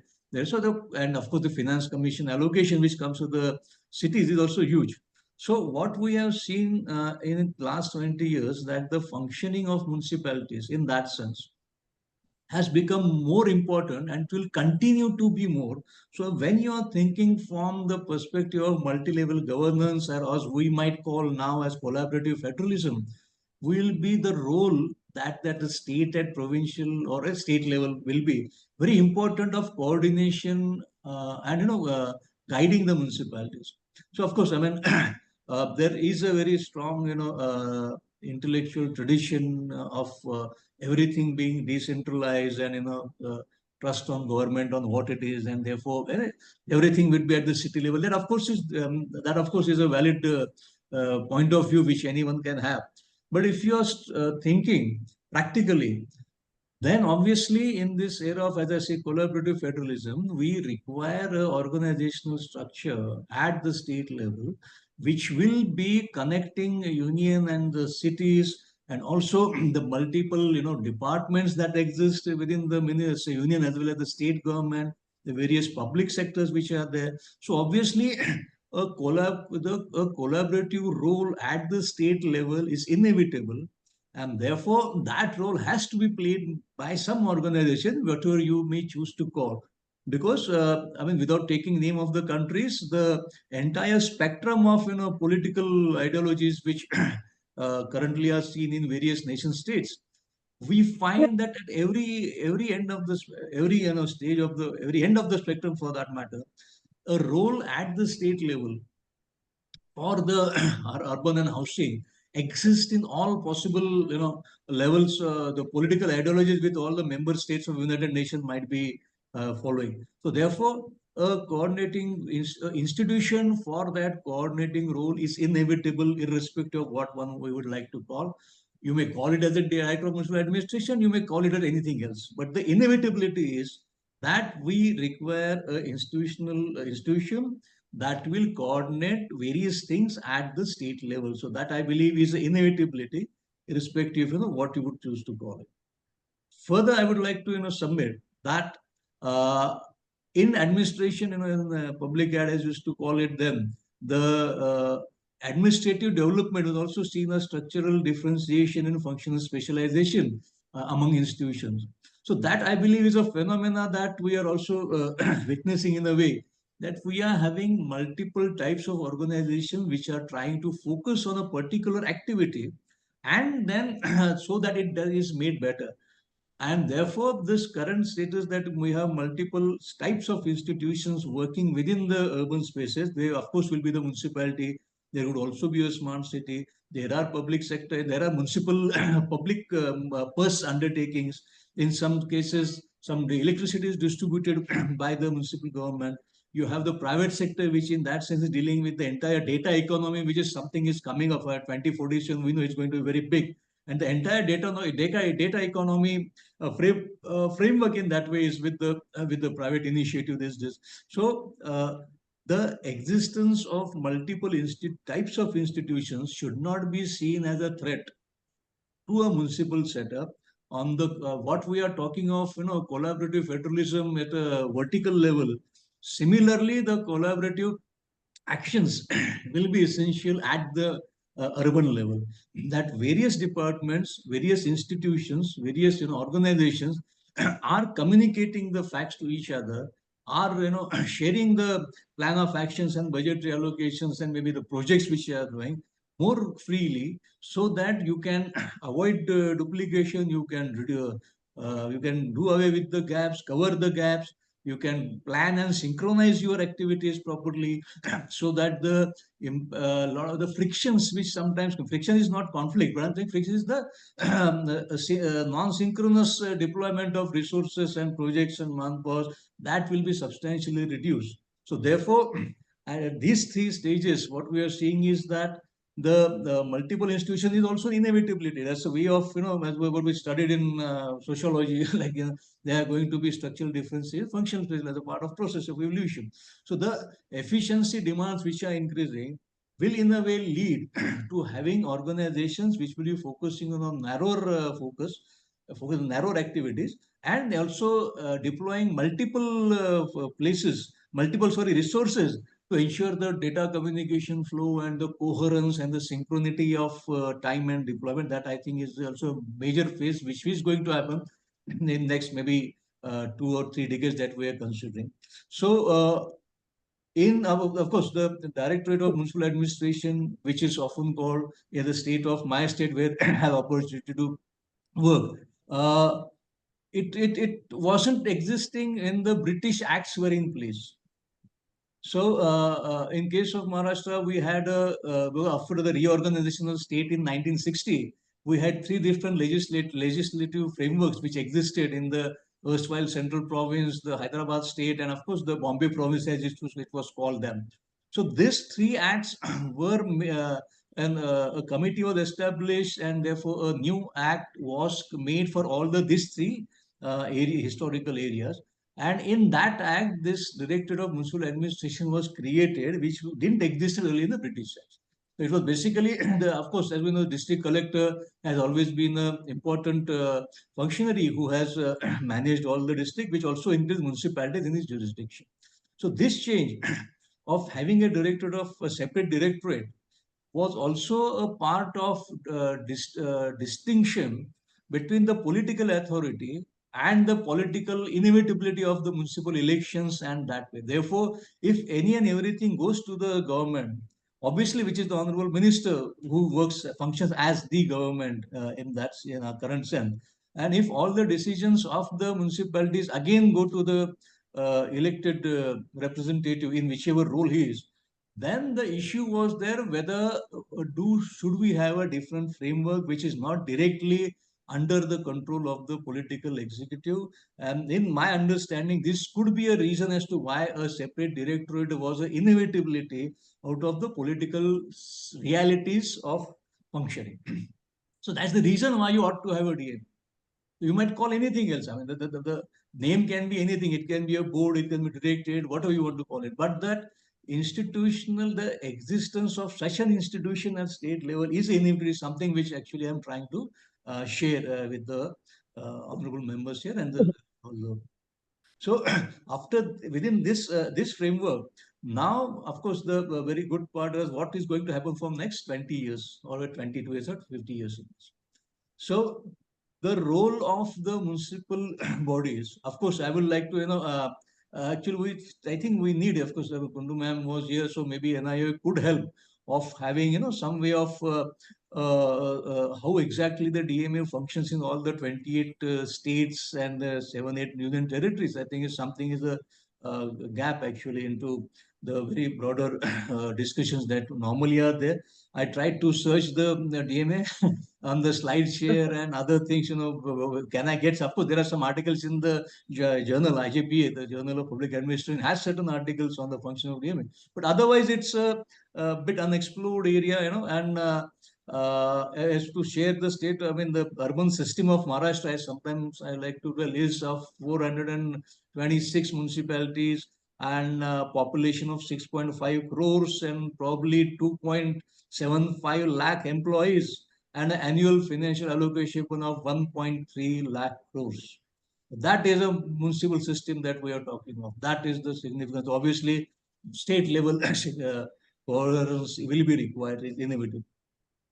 So what next phase, as I said, was in next 20 years, what could be the structure of a state level municipal body? It can, of course, in the act is very clear that because the municipality is autonomous, it's a locally elected, it's a local body for that matter, it's a local body authority. So it has a democratic elections there, and therefore the function of direction, control, and supervision, the typical bureaucratic words you find, the direction, supervision, and control function over the municipalities, because they are locally, in a way, they are local bodies, is a role which someone has to play, for which there has which to balance the conflicting needs of various groups. It could be political, it could be financial control, and this function of direction, supervision, and control is again a inevitable function that someone will have to play.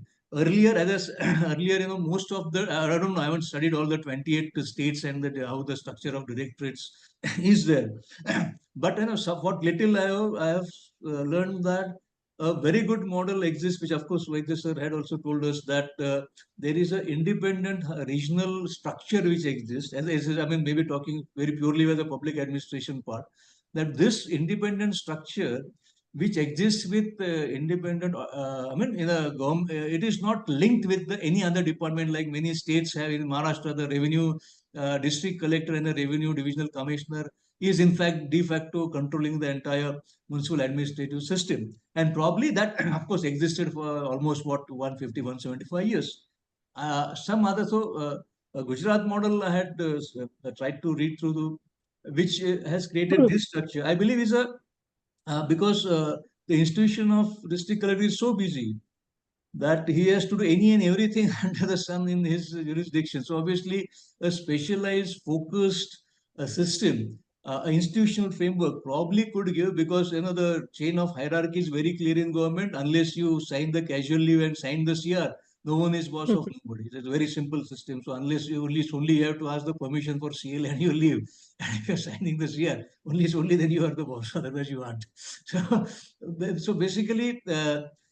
Within there are certain some discussions, reports, which sometimes we tend to interact with people from other states, that probably the Gujarat model, as was discussed earlier, this a specialized focus structure within the district as well as division is something that could able to deliver to focus on the time, which sometimes is very difficult. So the time, resources, technical expertise is something, and the sectoral expertise also, that's also important. So if someone is a water supply engineer in rural area, he may not obviously able to cope up with how things function in a city and the pressures of cities that are obviously different. It's inevitable.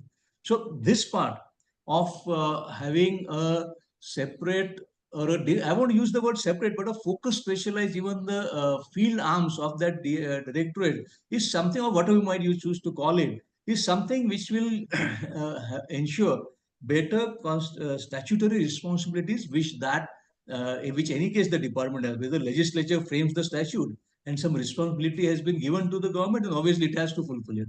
And as we know, secretariat are mostly into policy making, into it relations with the legislature and the budgetary allocations and the relations with the union government. That's what the secretariat does. So what the field of organization obviously has to be strengthened in that sense to for the direction, supervision, and control. So these three words are something are not very popular with academicians, if I may say, or even the think tanking community. But it is trying to balance multiple, needs which may not be conflicting. It is not may not be balancing, maybe coherence, synthesis, and balancing of very multiple needs is an inevitable organizational inevitability, which is we will have to face, and therefore an institution is required for doing that. So this, at first, one, last point, because I probably I have, I don't know, I'm speaking for almost 15 minutes now, so I will try to stop here. But just say what could happen in next 20 years, as was also shared by Chetan ma'am and Vaidya sir and Ramchandra sir also, and Nancy ma'am also. That next 40 years, of course, next 22 years for that matter, maybe if you expend another 20 years, so next 40 years span, The urban population, as John ma'am said, would go to around 80, 90 crores or God knows what. Currently 5.5, 4,500 municipalities would probably become, or almost whatever, 10, 12,000, shouldn't be much of a surprise. So, and if 1 billion people will be staying in 10,000 municipalities with the financial allocation and with the changing trends that we are seeing on the challenges which municipalities face. So maybe in 1995 or Y2K for that year 2000, the major issues which the municipality had to face, and now we are in 2025, what are the major issues we have to face? I think they have changed substantially. It may be a very gradual process. So maybe in those phases, even having a simple water supply scheme was a big task because the municipal finances as what they are, and whatever support was available before the era of missions came, it was always limited. So what could be the challenges that we'll be facing, for post maybe 25 to 65 or 47, whatever. So that will be a major, shift, which probably we are witnessing, but probably not recognizing those trends or those elements. And I always feel, that COVID was always the shocker, that, a black swan event, as we may call, but it changed, shifted, everything. So many things got changed into that. And whether the public health in the urban sector, as long as the state government provides. But if big municipal corporations are left aside, the public health infrastructure at the municipal level is something that a lot of things needs to be done or deliberated onto that. So the challenges post-COVID, I mean, with the COVID that we saw that change. Now, urban flooding is something that we all see. Earlier, some city would probably have a recurrently monsoon and the tide not matching, that timing of rainfall and the high tide not matching, the already flooding still happens in the coastal areas somewhere. But now we are seeing those cities which didn't had any such issue are also have to engage with urban flooding. It was unexpected that the name of, I won't be taking names of the cities, but we all know that is always in media as to the way water is logging happening in other cities is unheard of. So probably, as we know, the element of climate change as far as India is concerned, as discussed, is a heavier rainfall and a intense rainfall into India. That is that's supposed to be a prediction for climate change in India. It's not going to be drought, it's going to be heavier rain. Therefore, you are going to having more intense rainfall, short duration cloud bursts could be a possibility that could become more frequent in this as far as this prediction of climate change goes. And then how are the urban areas or cities or municipalities or smart cities or the parastatals or uh, whichever agents, institutions are responsible for that. So how this will, that's something, we will have to prepare for that. So maybe I feel that, from the direction, control and supervision, they are very important words for probably someone who works with the clerkdom. Probably we will have to reorient the DMAs or any state level coordinating, synchronizing authorities to communication, coordination, and cooperation. So that would be, my sort of summarizing point, that yes, inevitable that you ought to have a state level coordinating, synchronizing institution, whatever you might call it, for any sector, which includes even the municipality, more so municipalities, because there is a local democratic institutions are working, and therefore synchronizing them is an inevitability. It can't be denied. Number one. And of course, the traditional governance framework, which I believe is still, which still is more of, the colonial DNA of our statutes is still very much there, and is more so prominent in municipalities because the municipalities were with our nationalist leaders, and the then colonial power obviously had to keep it in under control. Therefore, a very strong way of controlling that. So obviously, if we should move if we change our from thinking from direction, supervision, or control to that of coordination, communication, cooperation, I believe we can have a substantial change in the way the municipalities will function in Indian context, and therefore the lives of the affect also the lives of the citizens who are there. So I think that would be a very important point. I think that we will have to deliberate. And I must again thank IMPRI and NIUA and of course all for taking this point for deliberation, which probably at least I am saying it for the first time in the last 20 years. What since the era of missions I talk, we talk of sectoral issues, water supply, solid waste management, smart and Hriday, and of course required. But the municipalities as the main institutions of working there, even if it is a smart city, it's a company owned by the municipality. So I think this, of course, had been my major debate most of the sessions, that smart city company is a company owned by the municipality, so it is not outside municipality. So that confusion which I feel was, somehow was people working smart city framework could not, uh, challenge the criticism that was more theoretical about smart cities. The opportunities were immense. You might call whatever you want to call that institution, but an institution which allows cooperation, coherence, coordination, and community participation is inevitable. I think that's way that will have to move ahead.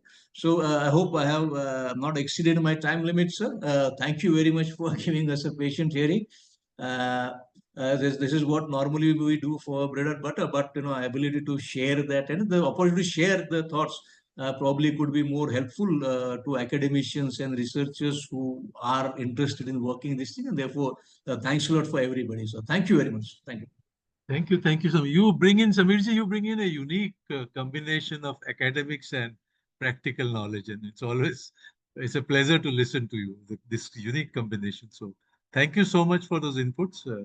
I think I will give it now, forward it to Ria for Thank you, closing. sir. Yeah, thank you, sir, for highlighting the value of collaboration, coordination, and data economy frameworks and institutions, as well as the evolving role of municipal bodies in the coming future. I'd now like to invite our chair to share his remarks and if he wishes to pose any questions to the panelists. Meanwhile, the participants are welcome to drop their questions in the chat box and we'll do our best to address them shortly. Over to you, sir. I think it was a great experience of listening to so many people with diversified background, people who are practicing, we are a researcher, people who have worked at national, state, and city level. So it was a combination at three levels and also different academic and research and practical experience. Many issues have emerged. I don't want to take up one particular issue, but the general feeling is that DMA in a reform form should exist. That is my point, I would like to say. And that is where I differ from former mayor of Shimla, that DMA should exist, but obviously they need to be reformed as we go in the next 20 years. Like the urban areas have to reform with different issues, the DMA also has to reform, and it should support changes at the local level and strengthen municipalities. And as somebody said, it should bring Viksit cities for the future. I think that is the point I have taken. I have no specific questions for the panel, but if you feel you have time and you can ask at least a few questions, I think you could go ahead, Ria. So we can take a brief 1 minute closing remarks from each panelist. Sure. Sameer sir or Punima ma'am, if you'd like to go first. Sameerji, you go first. No, madam, you go. He has just finished. Let's Okay. take the Purnima ji, then Nancy, and then Samir ji. And I know Okay. who else is there. Okay. Okay. So my experience with during the urban development days is that we had framed an 800 crore project to be posed to the Asian Development Bank, and precisely with this intention that it should not be a top-down approach where municipalities, their plans are thrust upon them. So there was an overarching umbrella of funding, and there was incentive which would be released to them, a specified incentive, when they have the meeting and pass a resolution on what are they going to do. Next incentive will flow at the stage when they concretize the whole plan. And then there was a PIU and a PMU to help them with the technicalities and the financing issues. And as you go along, the municipality would be strengthened by the fact that they are getting fund flow for every decision that they take. Now, as time was short, the ADB didn't have enough time to be able to fund this project. But I thought that this was a reform-linked incentive, to bolster the confidence and the bottoms-up approach. And that is true decentralization. And for that, of course, capacity could not have been built in advance. In fact, our capacity building issues in Himachal were so serious that our elected representatives had never known that there is something called training or capacity building. So when we had to send them for that, I remember the ladies saying that we have not gone outside our district. So how will we go to Chandigarh? So I said, what is the issue and what is the solution that you have in mind? That you have to go. There is no question about that. They said, our husband should go with us. I said, okay, fine. No problem. And in fact, we told the CRID over there, CRID is this organization in Chandigarh Yeah, where I know. this was being organized. We said, take them on a city tour, show them spatial planning and how a city can enhance the quality of life by the fact that its spatial planning was very well thought out for at least 100 years. So it was so successful that the women came back asking that this was the orientation. When is the refresher program happening? Right. They wanted to go for that. And the husbands, of course, came back more enlightened about the tasks that their wives have to handle. So there was more support from home also. So See. things like this, things like that Asian Development Bank project, and the capacity effort we had to make to ensure that for 5 years, these people are not twiddling their thumbs. They are elected and they have to be answerable to the public at large. Then things like, accrual accounting, which never took off. It never did. Today, we are talking of asset monetization. We are talking of unlocking land values and TDRs, etc. For the life of me, and then of course, there's something called culture being the fourth pillar of development. And tourism is a big, big push in most of our cities and even the peri-urban areas. How are we going to manage all of these? How are we going to have a sharpened focus on future plans and visions and Viksit cities if we don't have active collaboration, active brainstorming among the stakeholders within the organization, within the municipality, and that they understand also that they can't be, barking up another tree. They have to be synchronized with the overall plans of the state and the country. So this kind of convergence takes a lot of brainstorming and at different levels and a lot of training and capacity building. And luckily, the 15th Finance Commission has given the funds for capacity building. So I would like to see how they are actually being utilized or likely to be utilized so that we strengthen an existing institution. Yes, I think Gujarat model must have been an organic development, and evolutionary processes will dictate what sort of, we can't have a blueprint for it. At least we can have a rough model, but not a blueprint for all the ULBs. They will emerge, but basics have to be there, like urban basic amenities. Urban basic authorities also have to be there. Thank you, ma'am. Thank you. Very important point. Nancy, could you very briefly say how you would Uh, like to yeah, thank you, sir. And DMA to be? uh, after listening to all the speakers and all the very important and very effective points raised by everybody, ma'am, sir, everybody else also, I feel definitely the role of DMA should not be limited. I think the entire idea needs further expansion. The If we are actually looking forward for a Viksit Bharat and to make our cities Viksit cities, the entire discussion which has been done during the last 2 hours seems to be very appropriate, very effective, and very to the point.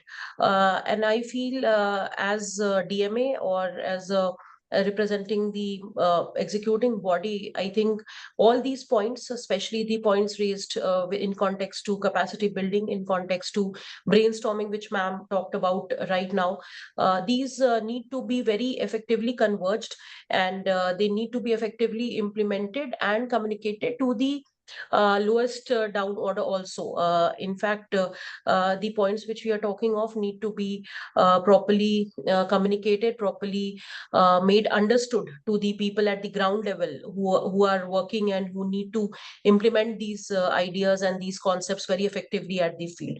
So I feel that these sorts of discussions, these sorts of brainstorming sessions should definitely be organized. And I'm again very thankful to IMPRI for having me here and for letting me also learn a lot. I think having limited experience, but yet the discussions which were made here today and the points raised here today were very helpful. And personally, for me, they were very enlightening and a very good eye opener. So thank you again, everyone, and best wishes to all of you.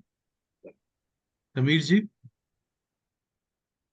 final point. Yes, yeah. So first of all, again, thanks a lot for this initiative.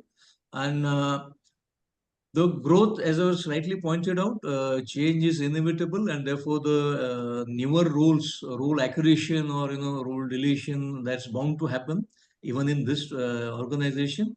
And therefore preparedness, because what happens is the municipalities, of course, the romanticism of everything to everybody and to municipalities is of course respected ideologically also, but the practical realities are also have to be kept in mind, because those who are engaged, interact with municipalities are aware of the issues of institutional captures and the element of other elements taking control of that system, and therefore that balance is inevitable.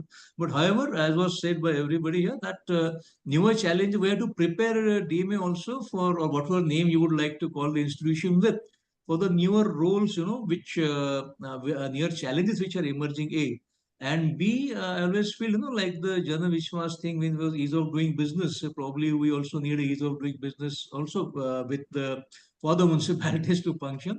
And as was also Chetan Vaidya sir said that the crux is the finance, and therefore was a demand or suggestion made by many people many times that the local bodies should get at source money in their accounts like the state and the central GST shares.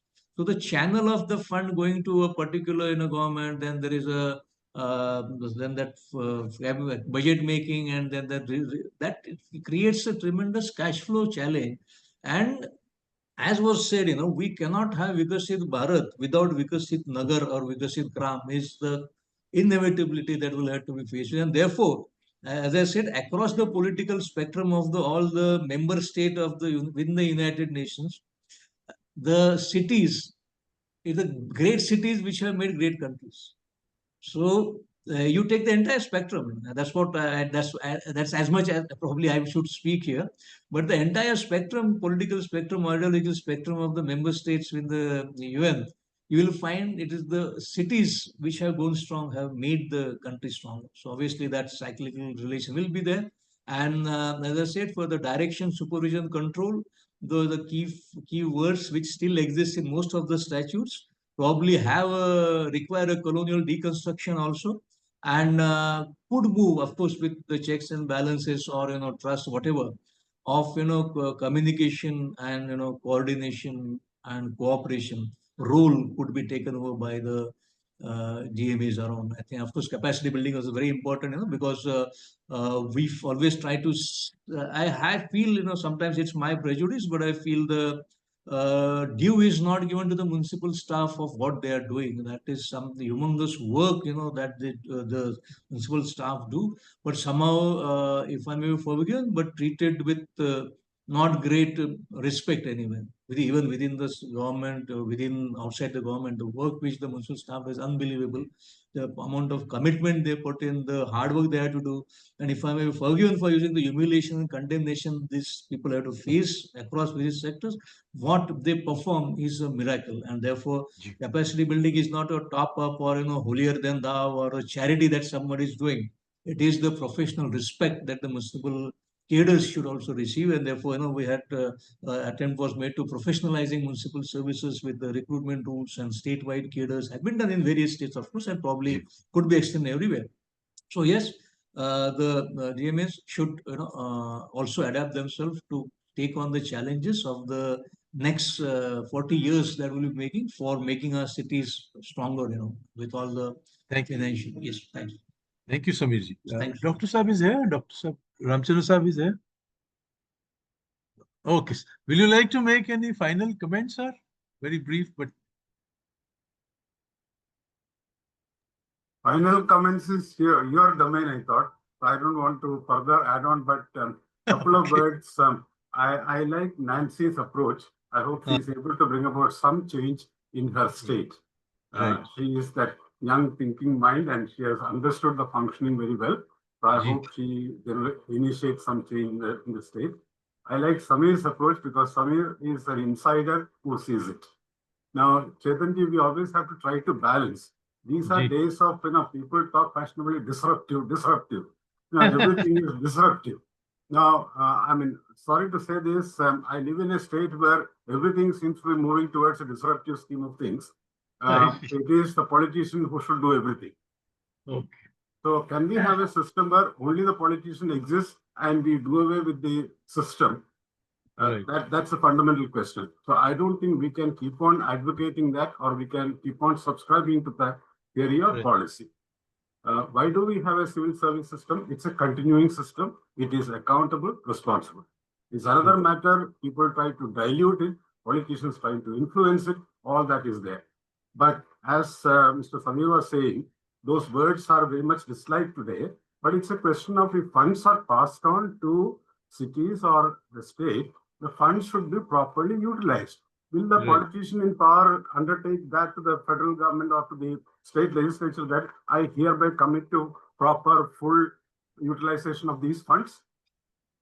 Look at the judiciary. When the judiciary has to ask for some information, it is the civil servant who is summoned to the court, not the political decision maker. So there is a certain system in our scheme of things which has to be kept in mind. I think we started with focusing on what needs to be done as far as the directorates are concerned. So we traveled worldwide, going far beyond the functioning of the directorates. So Chetanji, I hope whenever you have an opportunity, if the IMPRI takes your help and seeks your guidance, this should get focused on what needs to be done about the directorate and its role. We are not here to dilute its role because it's a laid down role by each state government. And there is a requirement. And we know instances where funds have been passed on by the center to the states and we don't know where it went. Right. So we cannot have systems like that. And let us not influence these young minds, those who are in service, that all these possibilities exist. Nancy, don't be influenced by these thoughts. Go by your constitutional responsibility and stand by it. That is why you are there. And that is why the public has trust in people like you. Sir, thank you, sir. Thank you so much. No, it's unfortunate, Chetanji, that amongst us there are all sorts of elements. There are corrupt ones, there are ones who try to take advantage and all those things. So that is where a neutral, high-profile civil service has to make sure that things are delivered. Of course, I can see the concern of the political system that things are not getting delivered. But today, very many things have changed. It's all much more transparent. If it is going to individual, the fund gets transferred to his or her account, isn't it? That changes come about. So whatever that out of 1 rupee, 90 paise or 10 paise is taken away, those days are gone now.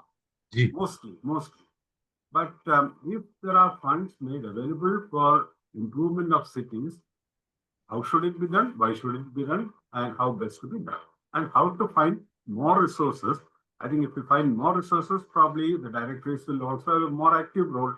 It's a fact that with the missions and the PIUs and the PMUs and all those things, the directorate's role got diluted. And partly the fact is, directorate does not have that type of specialist staff. You remember, Chetanji, we used to be dependent on institutions like yours, even to monitor what was happening. It couldn't be done within the ministry because the same setup, assistant, section officer, under secretary, deputy secretary, like that, there is a certain level of expectation. So that is the thought to be given. I hope Dr. Arjun is listening to this and focus will come on that as to what is possible and if it can be taken up. I'm sure the participants have their own views. Probably they are not, proactive enough to express their views today or ask questions. So maybe that will happen. But I don't know whether Chetanji or somebody will be available to them to respond to if there are any questions or concerns which need to be addressed. Thank you for this opportunity. Thank you. I could not resist myself from No, that was very useful. totally associating with this, this mentality. Yeah, I think Ria, we could close this panel discussion. Huh? Yes, Thank sir. you so much, everybody. So, a big thank you to all our panelists for your brief but insightful closing remarks. It's been wonderful hearing your perspectives. So, now I'd like to propose the vote of thanks as we come to the close of this insightful session on the role of the Directorate of Municipal Administration and City Governance towards developed urban India 2047. I, Riya Rawat, researcher at IMPRI, Impact and Policy Research Institute, New Delhi, would like to propose the formal vote of thanks on behalf of the entire IMPRI team. We sincerely thank our distinguished speakers, Professor Chetan Vaidya ji, Professor Debolina Kundu ji, Dr. M. Ramachandran ji, Mr. Sameer Unhale ji, Dr. Purnima Chauhan ji, and Srimati Nancy Sahai ji, and Mr. Tikender Pawar ji for sharing their valuable insights and experiences. We also thank all our participants and viewers joining us live on various platforms for their engagement and thoughtful questions. If you are watching us later on YouTube or listening to a podcast, we are grateful for your continued support and engagement. We look forward to welcoming you again at our upcoming IMPRI web policy sessions. Wishing you all a very wonderful evening ahead. Thank you and namaskar. Thank you.